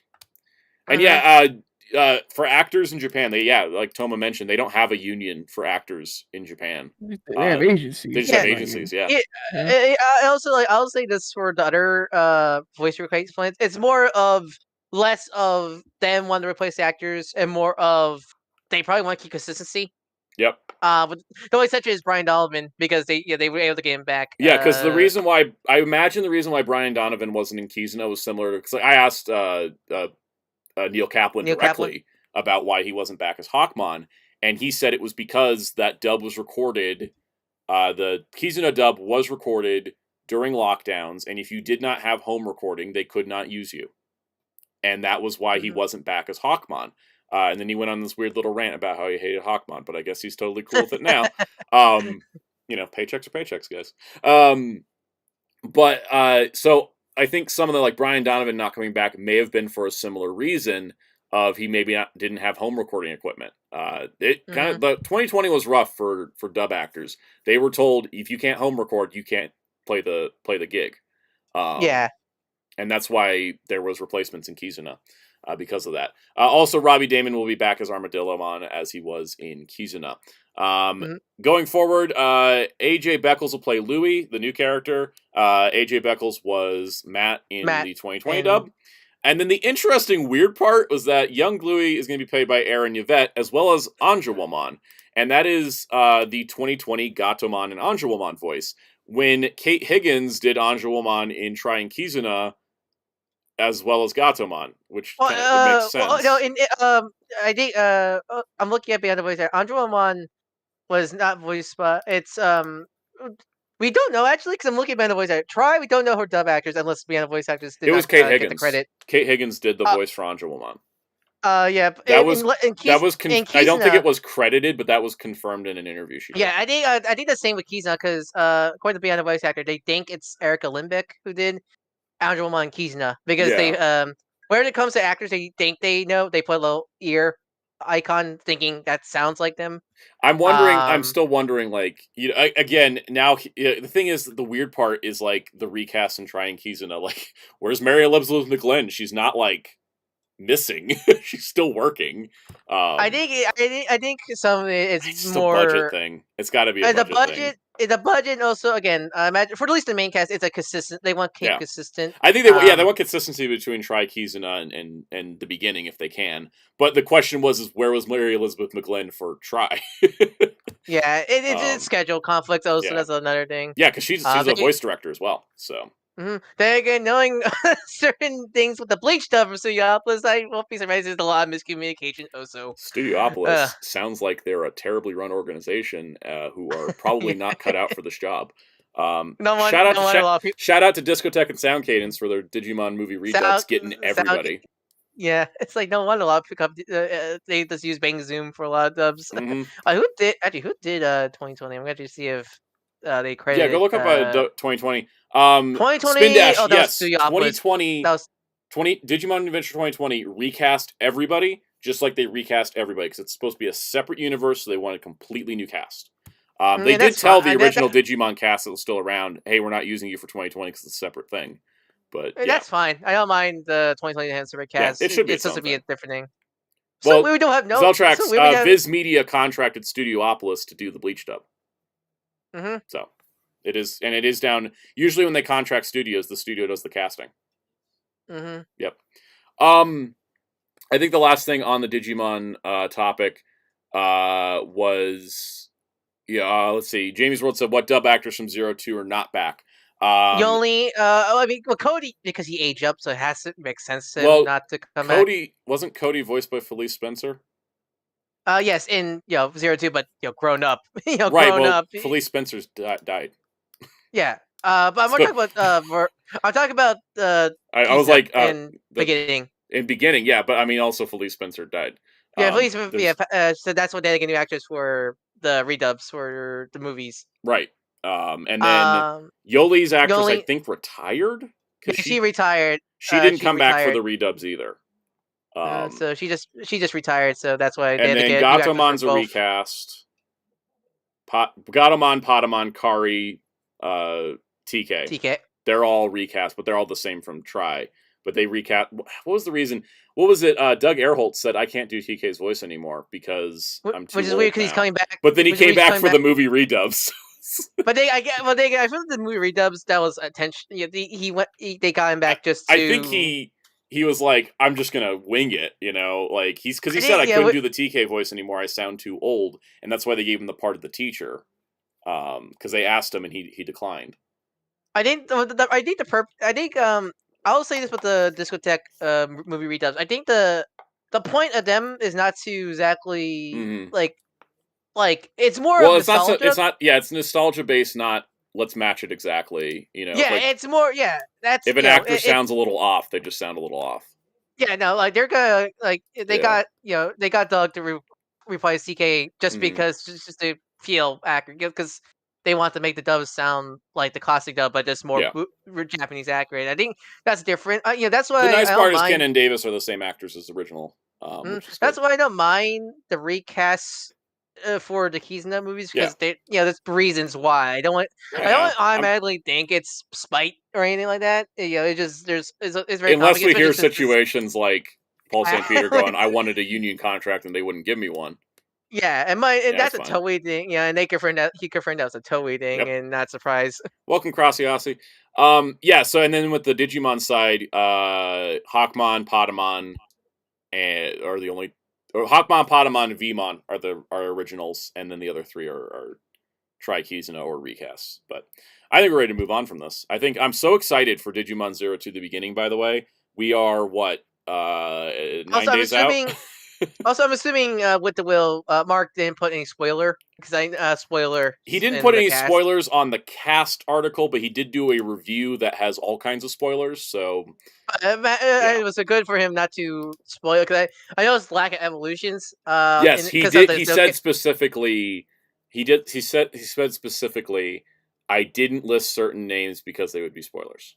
So so good on him for not listing like evolution because I think evolution will have different voice actors. Thomas says Tony Oliver is going to be a guest at Anime Milwaukee next March. That's terrific. Tony Oliver's awesome. Great. Infinite says, think Armadillomon will have his Texasisms? Most likely, because I read a little bit of Mark's review of the English dub, and he said that there was a lot of that. He did say that the Armadillomon voice sounded a little like overly cartoony to make it sound like Armadillomon, as opposed to kind of a more natural tone. Like it didn't feel it. He said it felt like the actor was trying to sound like Robert Axelrod's Armadillomon voice. That was probably a direction thing, I imagine. It might be a direction thing. It might be an actor thing. It's fine. Mm-hmm. It's just one movie. It's not like it's a whole show. All right, Hasbro time, right? Oh boy! You guys ready to do this? Jerry, you ready for this? Might as well. All right. I think the stream stabilized a little bit, right? I think we're stable now. Okay. Don't jinx it. I mean, I gotta say it in case, just if it's gonna happen, it better happen now and not later. All right. First up, GI Joe. I decided to get images this time instead of just naming names. They name dropped so let me backtrack. Hasbro did 2 events. They did their 10/27 event, which was a live stream on Friday 10/27. That got leaked early. That got leaked because it was pre-recorded and they accidentally put it live public, but whatever. And then they also had an event at MCM London, which was a convention in London. And there was reveals for every brand at both. So we're just going to combine them. So I'll do GI Joe, and then we'll do Transformers. Not every brand. Every brand that matters. Anyways, Raptor was name dropped. Raptor, for those unaware, is a GI Joe character that works for Cobra, who dresses like a bird and wears a bird. I can't wait to see what they do with his wings, because Classified is amazing. Okay, there's that. And then we're getting an Iron Grenadier troop builder, which is exciting because I have wanted Iron Grenadier Destro for a while. He's been on my list, and I can feel that it's close. It's very close now. But those are the 2 name drops, so we'll see more of those later. At the 10/27 event, they showed off the final production piece and the pre-order for the G.I. Joe Classified Series number 112, Clutch, with the Vamp multi-purpose attack vehicle that somehow is only $100. This is a full-fledged vehicle that holds 2 figures, a full-on figure, a ton of accessories, all brand new sculpted detail with this guy. And so why couldn't they release the Engines of Vengeance? This is less complicated than a Charger, I'll give it that, but still, it's funny to see GI Joe just roll out a frickin' Jeep, and it's a Pulse exclusive, and it's $100, and that means you're only paying $75 for that Jeep. I also love that he's posing for his packaging photo here, and you can see somebody in the background posing for their packaging photo with a vehicle, so I'm sure we'll see that at some point. I think this is rad. I don't really know what else to say. It comes with a ton of stuff. Window box? It is. Window box? It is artwork, but then there's a little window cut out for the figure, so you can see Clutch. You guys get any thoughts on the Vamp? Because I think the Vamp is just amazing. It's got spring shocks. It's got spring shocks for the wheels too, so it bounces. Oh, that's great. That's not just a cheap plastic hull. Yeah. Again, GI Joe is doing the impossible. How they're doing vehicles for not bad prices. I mean, even their HasLabs aren't that badly priced, and this is like. What black magic does the GI Joe team have, and why are not sharing? Why are not sharing it? Sharing with the rest. What's looking down, you're talking about how the vehicle's described, and I'm like, and I'm like, man, this got to be like $250 or $300. I look up and I see it's only $99. I'm like, what? Right? I mean, when they showed it, I was like, what? They showed it with like the spring shocks and everything, and the clip-on light bars, and I was like, man, how much is this gonna cost? Like $200? And they're like, no, 100. And I was like, what? It sticker shock in the reverse effect that it usually does. Anyways, shout out GI Joe team, and it comes out in May, so it is a Pulse exclusive though. So get your orders in if you want. I did. I ordered it as soon as it went up because I'm so excited. MCM London had 2 reveals that are figures we've seen before in. Oh yeah, it is a good vehicle to use for other lines. Any Halo collectors out there? Yeah, it just looks like a Warhog. They showed the physical prototypes of Mutt and Junkyard, which were already on display at Comic-Con, so that wasn't as exciting, but they did show the physical figure for Metalhead, and that was at the panel, and that was it. I mean, we didn't get any... What's weird is when they do MCM London, like, I don't know if the team's jet lagged, but they never do a press release with all the press photos afterwards. Yeah, it's so weird. It took a while for the Transformer ones to come out. Yeah. Peacemaker, in regards to the Hasbro comment, says Power Rangers is the number 2 brand behind Transformers. That's in regards to entertainment. And if you look at Hasbro's entertainment offerings... It's just those 2. It's just those 2. So it's 2 of 2, because they don't do any entertainment stuff with GI Joe. They just do comics outside of the toys. Spin Dash says Stormblaster and Lightning Cruiser win. Honestly, like if those two came out as a HasLab, I would laugh at them because you could literally do Mountain Blaster as a Pulse exclusive. GI Joe just proved it. So, yep. Yeah, Powers Masquerade, where are they cutting the corners? I don't know. The biggest thing that I think about with this, that I always remember, with Power Rangers, they do owe some money to Toei. With Transformers, they share money and revenue with Takara. With GI Joe, they share money with nobody. No one. Yeah. Everything GI Joe, because they own the property and they own the IP, everything they own, every money, every dollar, every cent that comes from GI Joe goes straight into Hasbro's pockets. And I think that's why the figures can have so much better budgeting at the price points they do. Fee. No license fee. No license fee, no shared nothing. Yeah. Right? Everything goes straight into their pocket, right? Right, Jerry? That's how business works. Basically, I mean, because you reminded me, yeah, they have everything at what? Marvel, Star Wars. Marvel, Star Wars, Disney, right? And you already mentioned Power Rangers, Transformers, yeah. But like, GI Joe, it all goes straight into their pockets. It's 100% homegrown, so they don't have to worry. Yeah. Yep. That's how it is. And then we got package shots for Metalhead and Mutt and Junkyard from the booth. They're kind of grainy. I don't know why every picture out of MCM London, except for the one Psycho O sent me, it looks like they found Bigfoot. Yeah. Metalhead's packed to the teeth. Look at this guy. Holy crap! And that's going to be like a $35 figure, I think. Again, like I think Katsufai is just make me Katsufai alone is making like I need to go like watch like Renegades or and Sunbow and such. I'm really looking forward to that Energy Universe. The preview for Duke comic. #1 is so good, and I've only seen 3 pages. And then for some reason the Mutt and Junkyard box looks kind of empty, and it's not that he doesn't come with stuff; like he comes with a ton of stuff. But it just has so much empty space. Also, return the window packaging. Also, return the window packaging. Yes, window packaging is back. I did like the little weapon boxes and the cardboard trays. I wish they kept. I wish that like you don't have to like. I would have kept the window, but I would have kept the cardboard trays versus the plastic ones. Yeah, like I wanted to keep the I wanted to keep the lockers as like not like they could flat. They could like flat the cardboard out in the box. And well, they could be in there, for all we know. We don't know what's in the box. Hope, because I think that was like that just got me flashback to Sigma 6, seeing those lockers. Yeah, see, Metalhead comes with a ton of weapons and effect parts. Mutt comes with Junkyard, so it's like a 2-pack. Dog, yeah, he comes with Dog, so that's why he's worth the price alone. Crossy, random, but what line would you say is a better line? Mattel's DC Universe or McFarlane DC?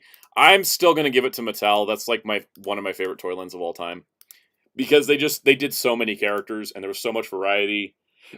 And it was just at a time where they could just pump figures out and just do whatever. Like it's still untapped. I appreciate McFarlane going really obscure with stuff, though. I'll give him a lot of credit for that. All right, guys, are you ready to transform into our next segment? Transformers Legacy United Commander Class Beast Wars Universe Magmatron. Magmatron, for those who are unaware, is the villain of Beast Wars Neo, Neo. Yeah, he was Neo. Yeah, Beast Wars Neo. He is 3 dinosaurs that combine into one robot. There were never individual modes for those dinosaurs. There never will be individual modes for those dinosaurs. This is incredible. The interesting part is he has the Chimera mode, but they don't show it in any of the promotional images on the box. Ooh, I want to see that horrifying beast. I know. The thing is, they said it in the reveal that he can do the Chimera mode. And the thing is, if he can do the robot mode, he can do the Chimera mode. It's just one of those in-between step guys. I'm curious. I'm curious. The Chimera mode is more animation accurate, or is it the horrifying toy one?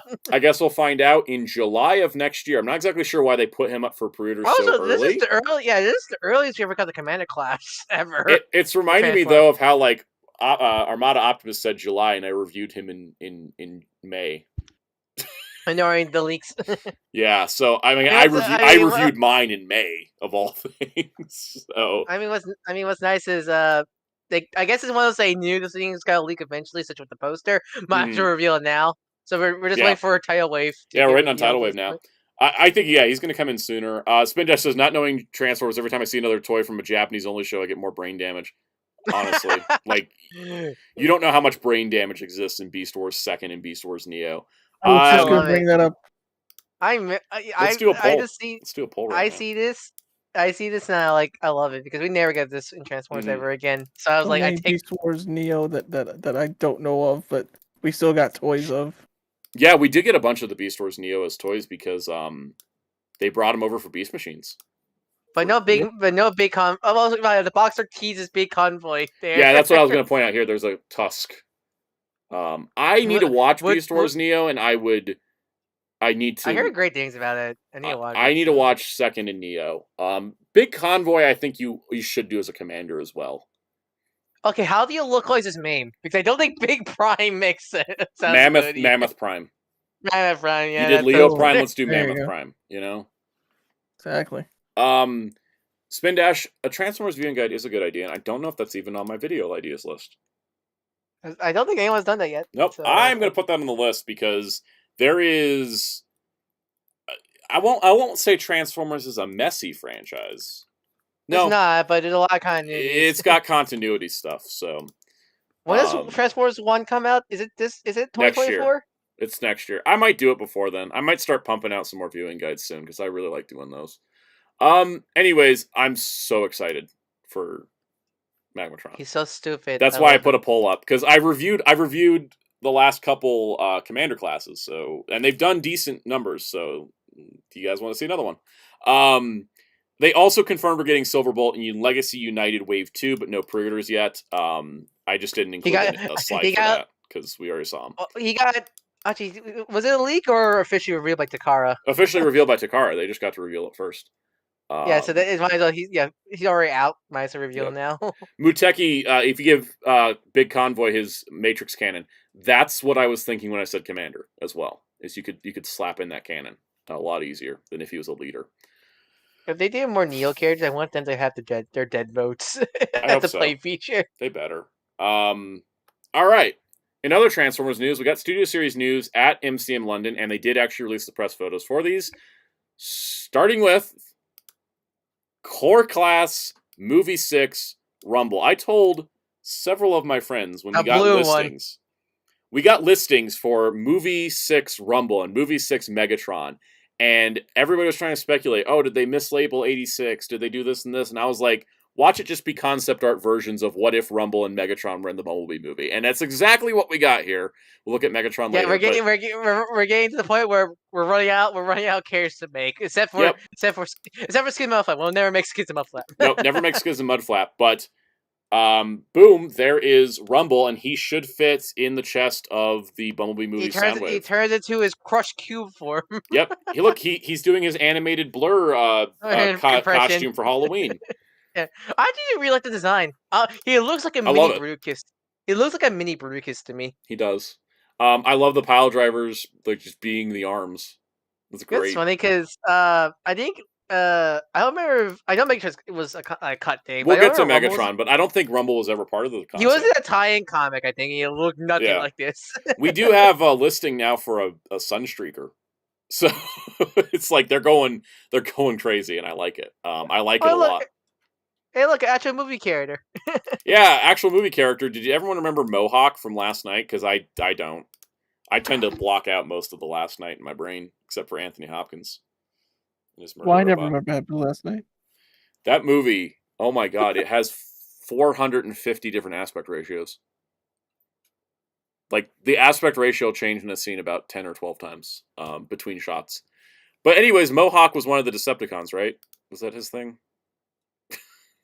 I don't remember. Ryan, help. You're the only one that would know. Where'd he go? Where did he go?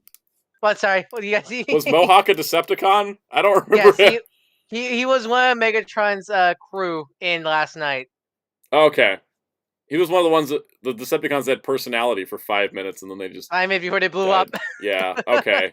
Anyways, he's cool. Guys, I sadly had to go now because family need me, so... no worries. Okay. Follow me at Darko643 on YouTube and Twitter. I do archivist and also check the Discord channel. Yeah. So yeah, I'll be back. I'll be back next week. Anyways, have a nice night, everybody. See you, Ryan. All right. So from Rise of the Metal Beast. and Ryan left. Oh boy. All right. So Rise of the Beast, Predacon Scorponok. Now I have watched. Oh, hi, Scrublord Gaming.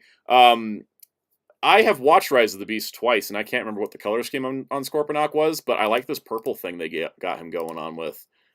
He looks really, really cool, which is great because I'm going to buy him because it's Rise of the Beast. And then here's Pablo. Wheeljack. Why is his name not just Pablo, guys? It fits him so well. He's a big old beefy TV van. I'm excited because I love Rise of the Beast. I've been collecting all the studio series. I'm ready to be done. I am ready to be done with these because now that we got Pablo and we got Scorponok, we're just missing Stratosphere and Ape Link, and both of those are more complex. Ape Link can probably just be like a retool of Primal. I guess maybe next year we'll get a Commander class Stratosphere. I wouldn't mind that. You got any thoughts on Pablo and Scorponok? I love their designs. Which is something because when the Transformers movies first came out, I wasn't a fan of all of them, but so far these have been good, especially Pablo. Yeah, I just love him being a big old like van. I don't know why I love his design in robot mode and in car mode, which it's rare. Usually, right? A lot of times I like one or the other more. Yeah, I know. I love his robot design. It's so unique. It had so much personality. Which is something because of that color scheme. Usually think just boring, but they somehow made it work. Yeah, no, that's true. Yeah, he is brown and white. Like that's exactly. That's not really a poppin' color scheme. But... Yeah, no, he looks great. I loved him in the movie too. He was so much fun. Infinite, found a major plot hole in Revenge of the Fallen. Megatron destroyed Prime Spark Chamber utterly. How did the Matrix revive him? It's called Michael Bay wrote most of that movie because there was a writer's strike and he decided to be a scab. Anyways, there's also this Megatron based on concept art for the Bumblebee movie and apparently a CAD model they'd created. He is a tank, and he is a Megatron, and he's a really weird-looking jet, which there isn't a photo of. But I'm kind of into this, even though it never actually happened in the Bumblebee movie. But he looks like a G1 Megatron, but movie-fied, like pretty much everybody in the Bumblebee movie. I think I like that tank mode the most. Yeah, that tank mode's pretty cool. The jet mode looks a little weak. There's not a photo. There's a photo of it on the back of the box. It kind of looks like a flat brick with wings.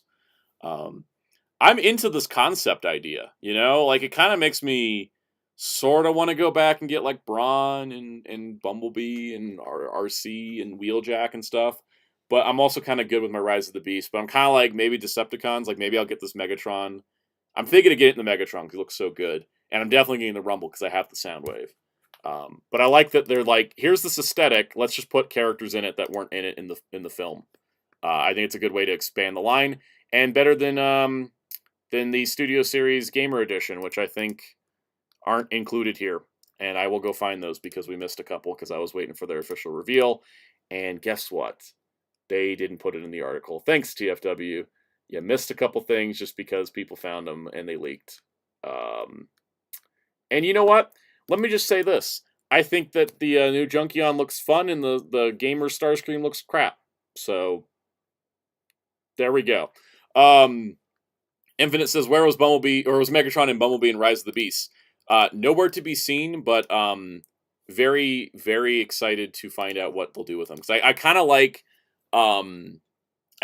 how they've done, and they're doing this with the Energon Universe comic as well. They're like, Megatron's been played out enough. Let's just kind of put him off to the side. Let's put Starscream off to the side. Let's just not do them. Crossy, yeah, it's because of the Starscream is because of the chest. The old one looked better, and Hasbro did their own official comparison, and they were like, "Look how much better this new one is," and I'm like, "No, it's not." Anyways, you want to move on to Star Wars, Jerry? Did we even talk about Star Wars? Is Star Wars too depressing? Well, nowadays with the toys, it's 50-50, isn't it? Yeah, here's Starkiller for Black Series, no longer part of a $150 multi-pack with some Stormtroopers to kill, and I totally ordered him because I have a problem with prequel stuff. I love prequel stuff. And he's technically prequel because it takes place before A New Hope. You got any thoughts on Mr. Starkiller from Force Unleashed? Well, I love the game, so Yeah. I don't know if he's based off the first or second more, but he looks I think cool. it's supposed to be the first one because he just comes with one lightsaber. Played the crap out of those. Yeah. He looks pretty good. Heck, I mean, especially compared to the old PS3 model. Right? I think it's pretty solid. I'm excited about it because I love those games. Definitely. Zeltrax asks, why is there no thigh swivel on recent Black Series figures? I have no idea. Besides, I think they said, oh, it's to not mess with the aesthetic, but like He said that, yeah, it doesn't make sense. Here's to me, the Padawan Ahsoka I got in, because again, I'm in the prequel world. She doesn't have thigh swivel. She has a ball jointed hip that slightly rotates. It's not. You're not ruining an aesthetic by putting a thigh swivel in there because she's got a skirt. No. Is the stream blipping again? Oh boy. Yeah. Oh my gosh. Came back for me though. All right. The stream's taking longer than it should because of all this. They just cut back because Disney asked for too much money and the line isn't profitable at all. That's my theory. So, all right, everybody's getting an ad. I'm just gonna pull up some links. We'll just sit here and quiet. Just look at each other. Just look at Pachito. We'll just look at you Chuckles. You should read Akane Banashi, I guess. Yeah. Wow, there was a lot of Star Wars news. I kind of forgot they announced this much stuff. All right, I got it all pulled up. All right. So yeah, Starkiller's coming out. Let's see. Weather's affecting the stream. It might be. It's freaking cold out today. I thought about that. It's 49 out, and it's been like 80 lately. The weather's crazy here too, and my internet's just like slower than normal too. And I'm like, maybe it's possible. Like, yeah, it's raining here, raining hard. Yep. Okay. Grief Karga's droid R46DO is a Walmart exclusive. Woo. All right. Alongside Starkiller, they announced the two of the weirdest releases I've seen. There is a Mandalorian up for pre-order right now from Book of Boba Fett that comes with a cloth cape and a jetpack. And then for some reason, they're reissuing the old Mandalorian that has the plastic cape and no jetpack. And it comes out 2 months after the one with the cloth cape and the jetpack. And they announce this like it's a big deal. And I'm like, no, it's not. This is an inferior version. So if you're buying a Mandalorian, guys, go find the Book of Boba Fett one, not this one. This one is inferior in every way. And I hope more people get this PSA because I think the stream's blipping. Also, Darth Vader's coming out for the 500th time, so yippee. Well, I have like 500 Darth Vaders. Yeah. Why I not have 499 problems. Yeah. Darth Vader ain't one. Right. Hasbro is milking Mandalorian a little too much. Same with, like, Vader should always be in the line, but it's not like they just re-released Vader like 6 months ago. It's kind of insane. It's like they should do a Vader and a Mando like once every like year and a half. Just like watch the market and stuff. Vintage Collection's getting a Cassian Andor update, which is nice. Because Cassian Andor. I don't collect this line, even though it's better. Oh, hey, speaking of reissuing characters that really don't need it, does anybody need a Paz Vizsla? Because it's coming out a 5th time. He is not prominent to be coming out a 5th time. I'm sorry. Why is he's run his course, Hasbro. There's plenty of characters I always think about why they release first. Right? The one thing that went up for pre-order that I thought was interesting is a Mace Windu and Clone Trooper 2-pack. This includes Mace Windu in his Clone Wars design, including the he's basically the same Mace Windu we got before, but new forearms that have the clone armor. So it gives us that Clone Wars vibe, which is, I think, simultaneously a Genndy Clone Wars and a Lucasfilm Clone Wars look.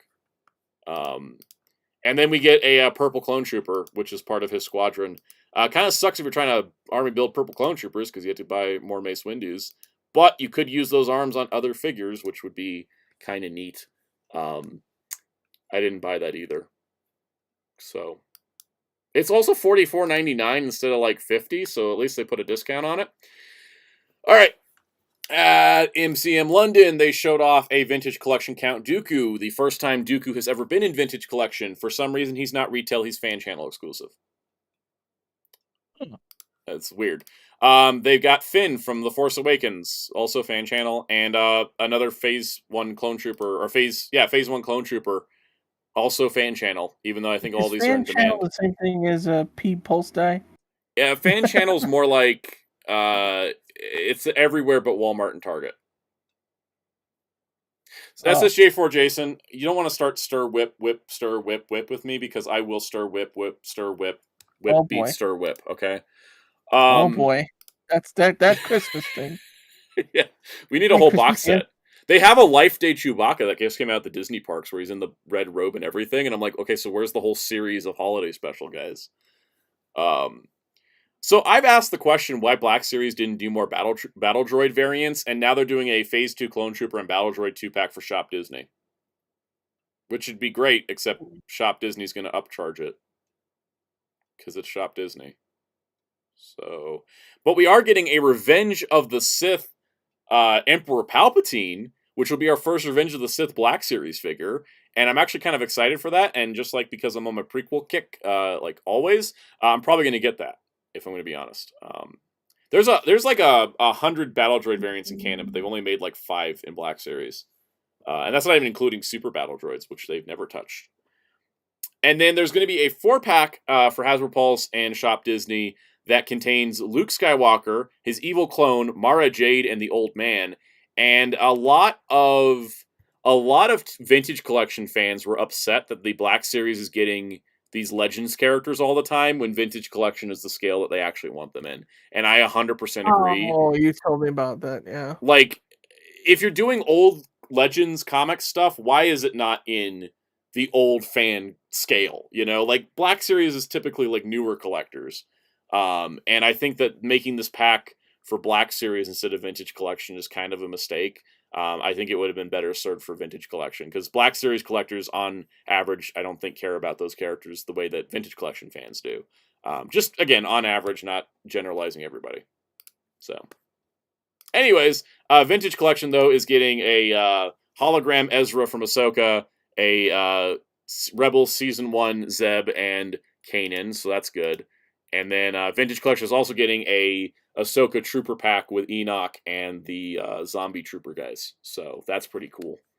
And I think... Oh, and then Star Wars had finally, we got the physical reveal. All right, no one cares about the helmets, guys. Hasbro. You don't need to put 100 photos for them. Kid Anakin from Phantom Menace is finally revealed. And even though I'm on my prequel kick, I think I'm skipping him. But I might get him. I don't know. He's $25 and he's tiny and only comes with a backpack, so it's kind of a hard choice. But he looks cool. You know? He looks cool. Buteki, was Ezra be translucent blue plastic? Probably not, because it's probably just going to be like the Black Series, where it's just, look, this is this costume, but in figure form. But yeah, this is the first time we've gotten Kid Anakin in Black Series, and he looks great. And I kind of want him, because I have a lot of other fandom... the actor will buy him. He probably will. That poor kid, man. Poor kid. God, Star Wars fandom just ruined his life. Oh yeah, I could recreate the episode 1 poster with him. I have episode 1 Obi-Wan and Qui-Gon, so I should get Anakin, right? And then I also should get, you know, my favorite character from the prequel movies, Padme Amidala. Padme's so cool. She deserves so much better. But yeah, Padme, she's in her Theed Palace invasion look. She comes with 2 different blasters. I'm happy they finally made her. I think she looks great. And, oh, she comes with an alternate hand for the other gun. So thank you, Hasbro, because not all hands are created equal. She can dual wield? She could dual wield, yeah. Oh, I'm totally dual wielding Padme on my shelf. Did these go out for pre-order? Hold on. Soundout needs to check to see if these went up for pre-order and if he missed the pre-orders on them, because now he wants them. They did go up for pre-order, and they're still available. When did they come out? They hit in May. Soundout will be ordering these after the stream. Because I realize I do actually want these. They go with stuff I have. You guys may have gotten another ad, but I don't know what's going on there. That's I don't know YouTube. what's going on. I'm just going to keep pushing. Just keep pushing. Yeah. I'm just going to keep pushing. Spider-Man time. Yeah. I was thinking of Spider-Man earlier today, funny enough. Oh, yeah? Just in general? Like, man, you know...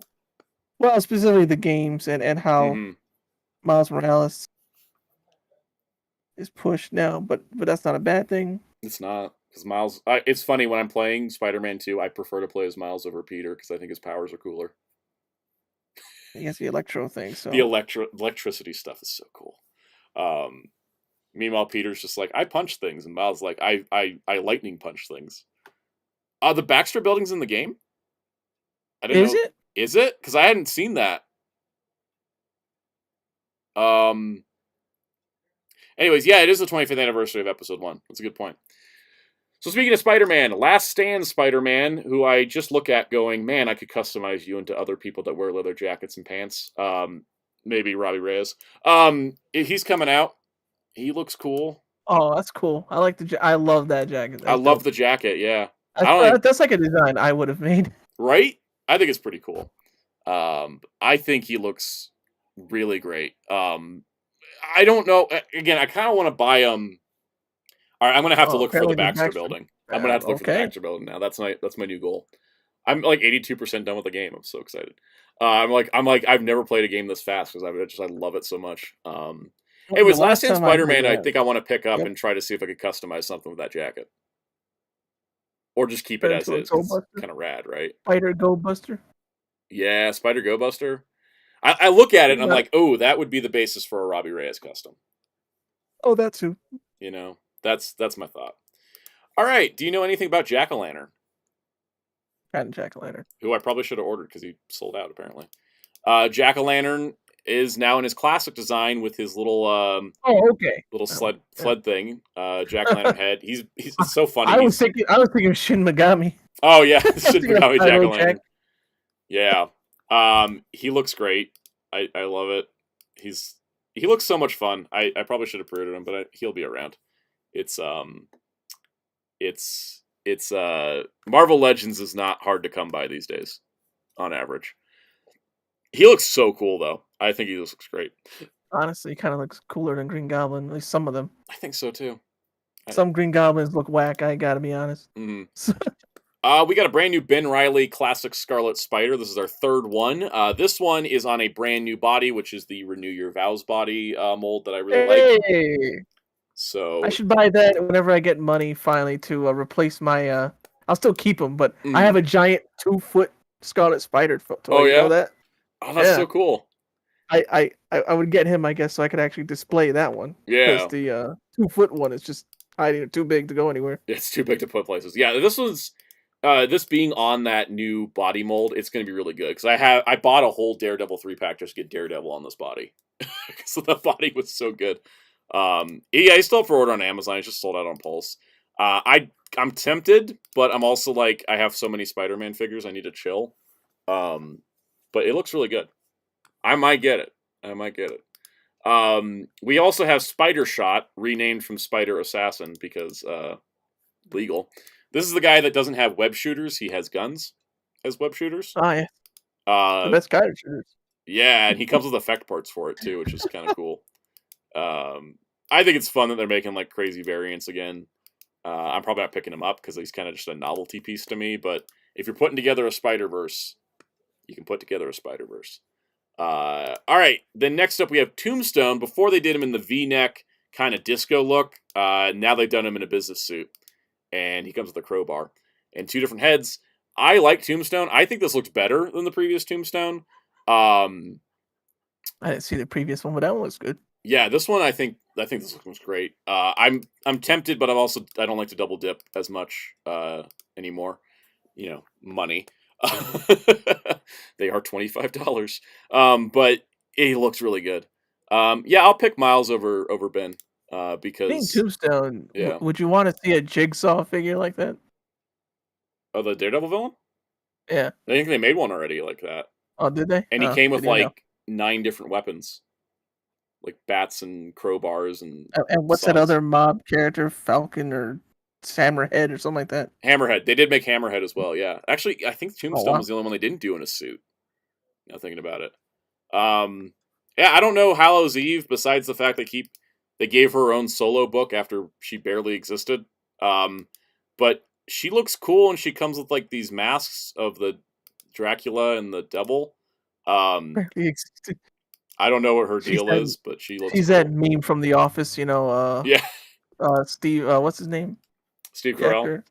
Steve Carell just shaking hands, Yep. but like he's confused. It's her shaking hands with Marvel execs. And she's confused. Right. Like, Because I don't know why she showed up in an event and then she got her own like solo book and everything, and I'm like, okay, apparently she's either popular or Marvel's trying to make her popular. Like when they tried to make Cosmic Ghost Rider a thing. as we say, push her for SummerSlam. Yeah, basically. I don't know. She looks cool, but I don't think I'm gonna pick her up because I don't have any familiar with the character, and I don't like reading. I have not. I was talking to Hellfire about this. I have not read modern Spider-Man since the Kindred storyline, so Oh, wow. I am so far out of the loop.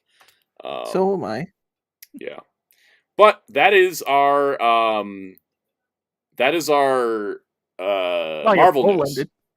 Yeah, I did in the poll. It was so overwhelmingly yes that I'm reviewing Magmatron that it's gonna happen. I mean, I wanted to, but now I've just reaffirmed. Cosmic Ghost Rider was a cool design, and then I read his comics, and he's just a knockoff Lobo, and that's the part. And he's for some reason also alternate universe future Frank Castle, while also being a knockoff Lobo. Yep. And I was like, do I just not like Cosmic Ghost Rider because I haven't read enough of him? I have read every single appearance of Cosmic Ghost Rider, and I still don't like him. He still feels Cosmic like Ghost Rider's the one I'm thinking of. That's also Punisher. he's just he's such a knockoff of Lobo that I just don't care about him. I read every single thing with him though. That's what I'm thinking of. Yeah, it's alternate universe Frank Castle who like was enslaved to Thanos or something, and I like Lobo, but I don't like Cosmic Ghost Rider, and I also don't, if he wasn't a Ghost Rider, I wouldn't have a problem with it. He's so anti Ghost Rider mythology that it doesn't feel right as a Ghost Rider. All right. Hasbro launched a pretty damn successful HasLab campaign on Friday with the Ghostbusters Plasma Series HasLab 2 in the Box, Ghost Trap, and PKE meter. For those wondering, this went well. It's already backed in like 3 days. They got their funding. There are 3 stretch goals. There's 42 days to go. For $300, you get the meter, its stand, the trap, the pedal, the cord, and the stand for the trap. The meter itself is electronic, motorized, has bar graphs, lights, all kinds of cool things. It has the taser mode from Afterlife included as well, which is just, it's really cool. It's an all-in-one package, kind of like how the Proton Pack had Afterlife features. The trap itself has different things you can do to make it look like the Afterlife version. It's weathered, it's got details, it makes different sounds for different ghosts. You can select them. You can swap out the bar colors. It has a roller-like stand for it. It rolls. It also opens up, has a bunch of lights and sounds inside of it. It slides open so you can store extra accessories in it. You can plug in the cord and then actually put the foot pedal on, and pushing the foot pedal will open the trap and light it up. It is absolutely incredible. Just like with the Proton Pack, this was just amazing stuff. And Jerry, let me quiz you. Can you take a guess how much Mattel's PKE meter was going for on eBay right now?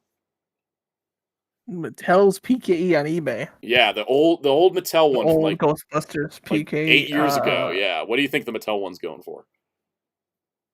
I'm gonna take a shot in dark, say 300. 300 exactly. And this one is not only a better PKE meter than the Mattel one, but it also comes with the trap. But that one looks like a legit.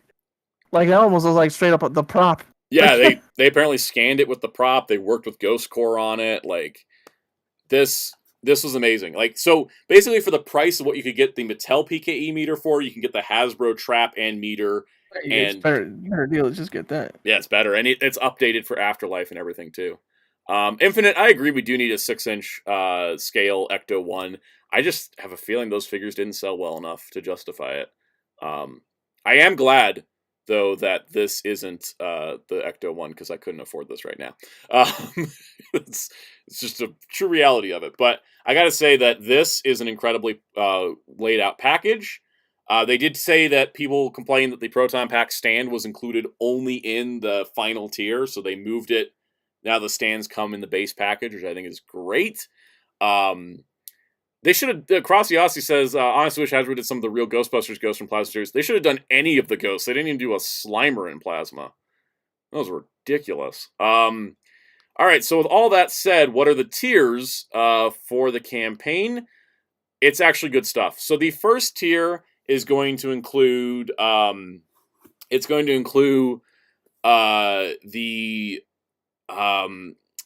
tester cards that Peter Venkman used in his psychological experiments. He's got the cards with the symbols on them. You get stickers for different things in Ghostbusters. You get a blueprint, and then you get a patch of the Ghostbusters logo. Then in the second one, you will get a waist holster for the trap and a HasLab patch. And then the third tier will be a waist holster for the PKE meter and a mini puffed patch. So that is basically what's going on. They're calling this their big 40th anniversary thing. So, and I think it's going to make all those at this point because they've already funded in 3 days. And I think the demand is there, the audience is there, and the audience is hungry enough to be like, yeah, let's do it, because this is like better than anything else ever. It's better than what anyone else has done, and it's cheaper than what everyone else has done. And that was what sold the Proton Pack, and that's what's selling this. So we'll update on this probably when it ends to figure out how close it got to its goals. I'm not I don't have a horse in this race, but I'm excited to see it be successful. It's funny if it says funny this funded faster than Ant-Man or Hellcharger. It's funny this funded faster than the Dragonfly. This funded faster than Galactus. This funded faster than Death Saurus or Victory Saber. The only thing that beat it in funding time was the Hiss Tank, because the Hiss Tank funded in 8 hours. Wow. Yeah. So this is like number 2 fastest funded HasLab, I think. I think the Proton Pack even took 5 days. So this was faster than that as well. But yeah, that's the last piece of toy news. Wow, we finally blew through it. Hiccups aside. Last little piece of news. It's unrelated to what we normally cover, because I don't usually talk about omnibuses on stream, but I was chatting with Hellfire what was it?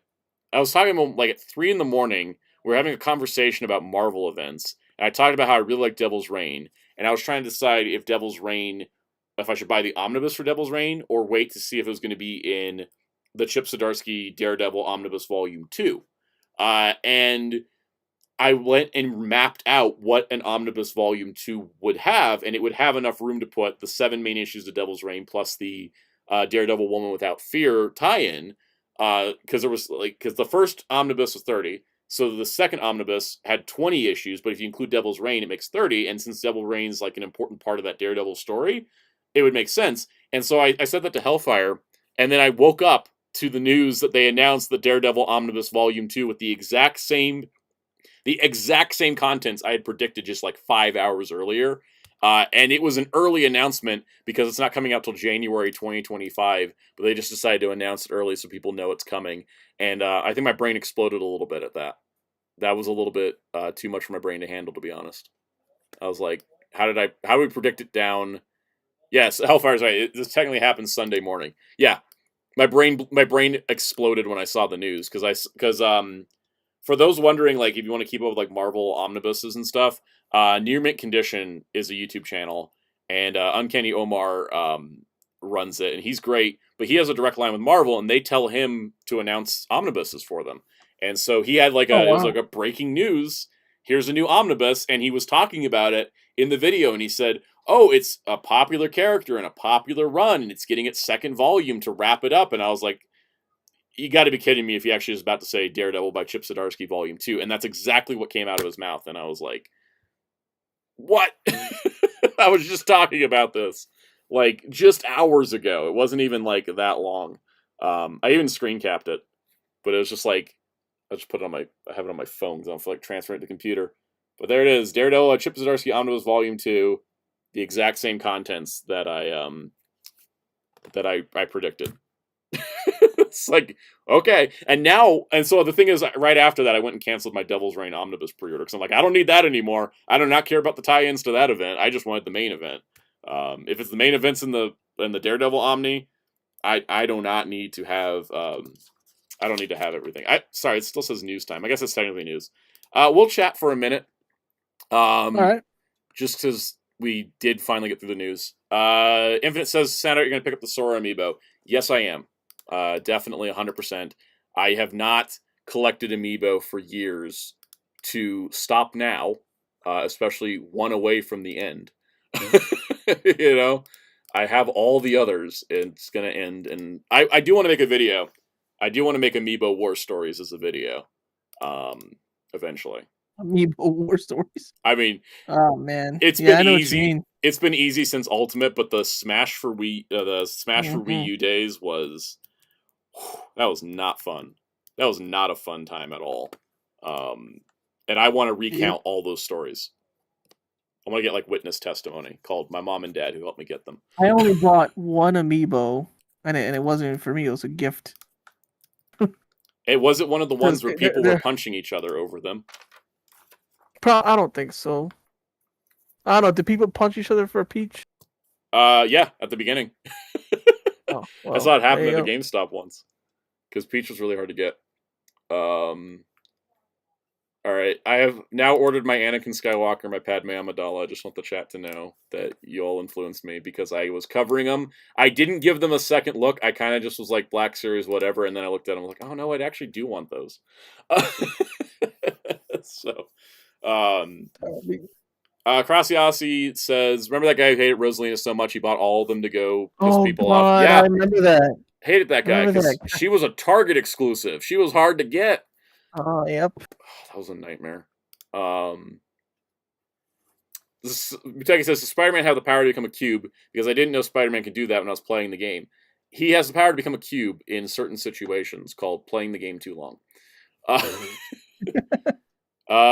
Psycho says November 2014 was when Amiibo first launched, so maybe November video. Yeah, actually, that would probably work best to do it for like the 10-year anniversary of Amiibo, and also we're done. You know, like that would be great. Let's see. Crossyos says, "What's a Spider-Man villain you hope gets a new figure, like one that hasn't gotten one yet?" They've made so many. Oh, who hasn't been made that I actually want? I'm trying to think because I think they've made almost everybody I've wanted. Did you get Shocker so he can? I do have Shocker. Yeah, the ends of the earth. He can chase. Yeah, so that way Spider-Man can chase Shocker to the ends of the earth. What's a Spider-Man villain that hasn't been made? Can I do Spider-Man 2099? Does that count? Because like I really there's some Spider-Man 2099 villains I really want, like Venture. I really want Venture. He's a cowboy bounty hunter cyborg from the future. He's so cool. I love stuff like that. Now, I know he was cartoon only, but can they even do Hydro Man? Yeah, they can. They did a comic one. Man. They did a comic one. They can probably do a cartoon Hydro Man. They've been doing cartoon figures. Oh, there you go. SSJ4 Citizen says, imagine if we got a Padme figure in that creepy out from Attack of the Clones. Which was the creepy one? That's a good question. What was the creepy one? We got her in the like white suit. Yeah, I don't know. Oh, Swarm! Swarm is one I want.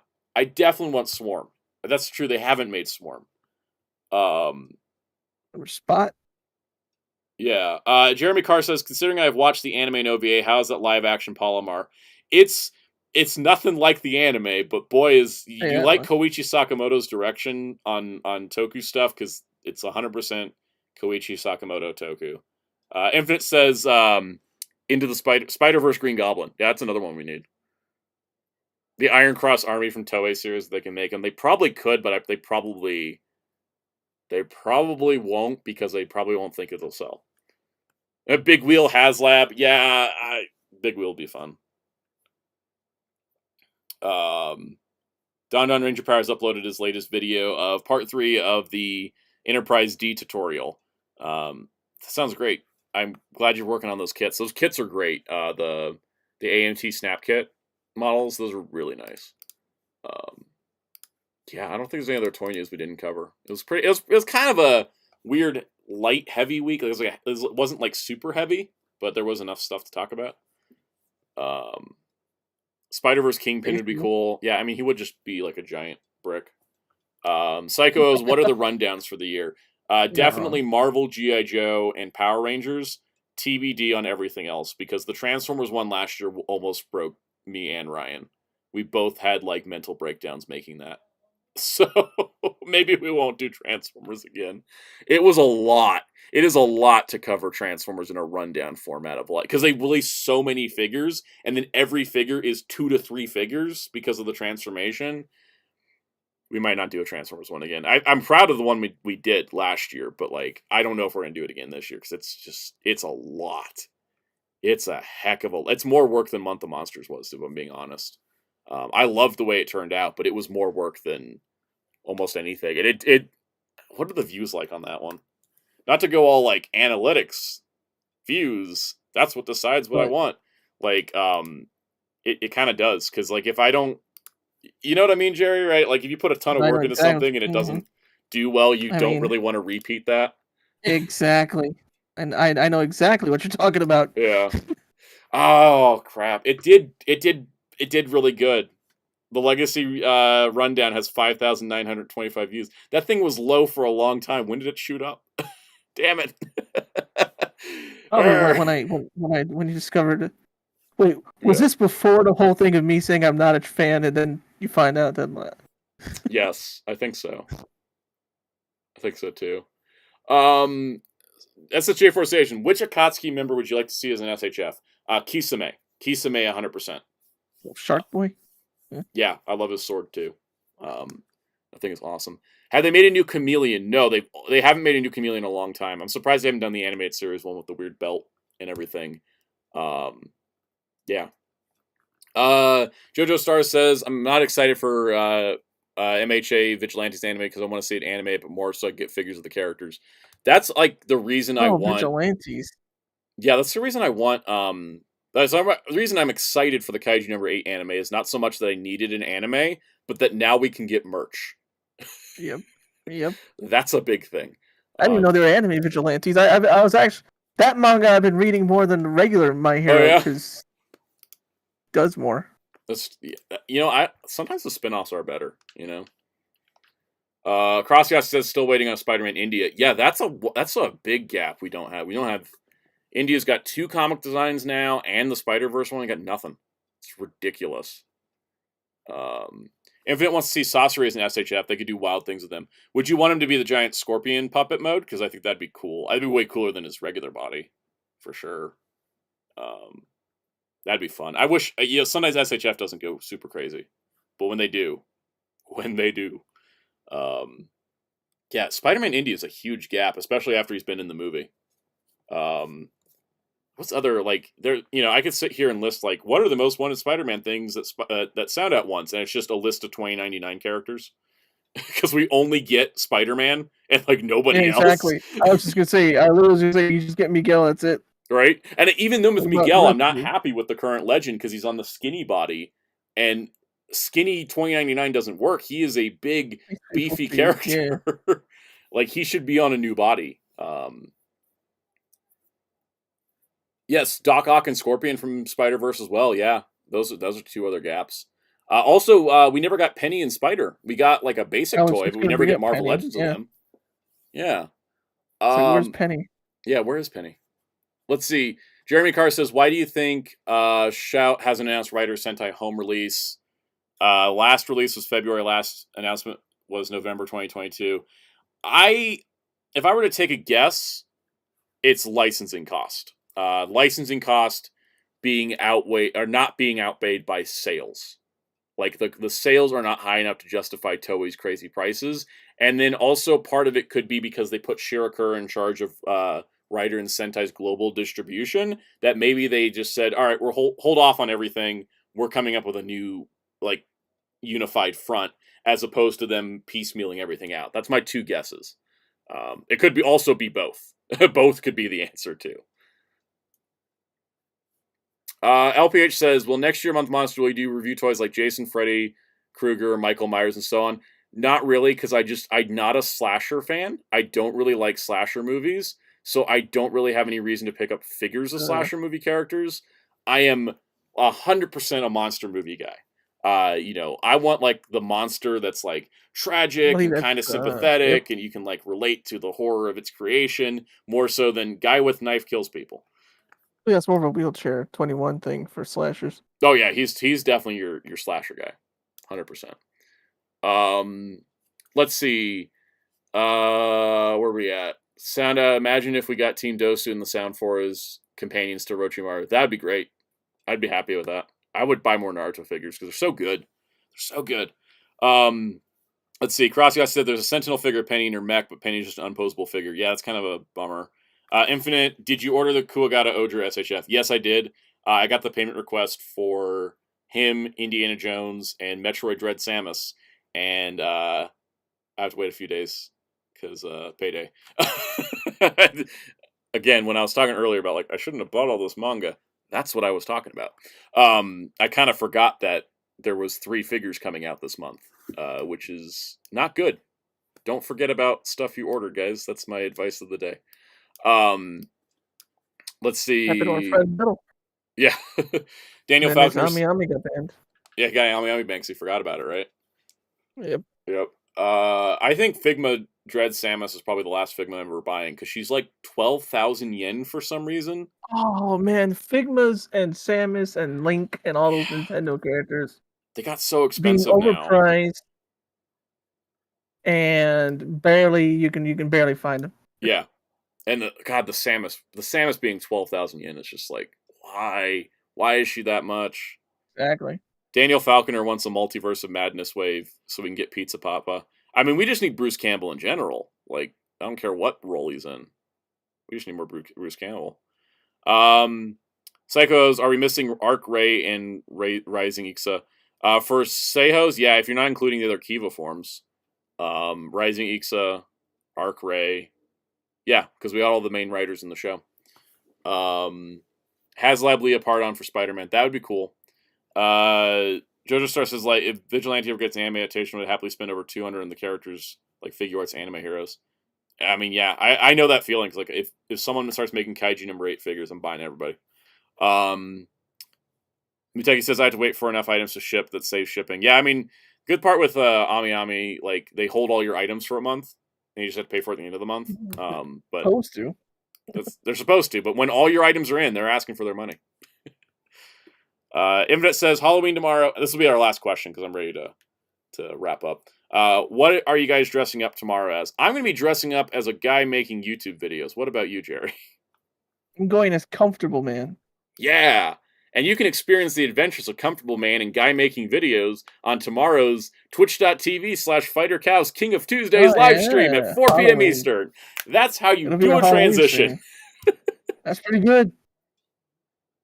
It'll be a Halloween stream. Didn't even realize that. Yes. Okay, one last thing. SSJ4J said, what if Ultraman Z got a form based on Chuck, Scott, and Beth? Yes, and the transformation music is just the United States national anthem. Because they're the USA trio. So yeah, I'm gonna, you gonna do anything special for Halloween outside of us streaming tomorrow? Depends. Yeah, it sounds about right. Depends on if people, Yeah. If family members hit me up. If they don't, then I'm probably gonna just do what I did last year, which is shut the lights off, watch movies, eat pizza and popcorn. Except maybe not pizza, because I don't know if I want to buy pizza this year. We'll see. I'm gonna watch movies tomorrow though. I'm probably gonna watch the Batman while editing in the morning, and then pop on Jerry's stream, and then if I haven't finished the Batman, I'll go back to it. So it's like 3 hours. But remember, you guys can fight us too in the stream. You can. Crossplay indeed. Anyways, this was really fun. I'm glad you guys enjoyed the stream. Sorry about the hiccups earlier. There was not really anything we could do about it. YouTube's being weird all day. Yep. But we'll be back next Monday, and stay tuned this week for the videos, and stay tuned because we might be launching channel memberships soon, like in the next week. Cool. So stay tuned for that. I'm glad you all guys got to all be here, and I'll be excited to see you all next week. You can catch us over. You can find me at my social medias if you like, on the Discord especially. We now have 100 members, so congrats to us. We got 100 members in the Discord. Oh, nice. Yeah, pretty excited about that. And yeah, we'll be on Spider Castle stream tomorrow, and otherwise, I'll see you guys next week.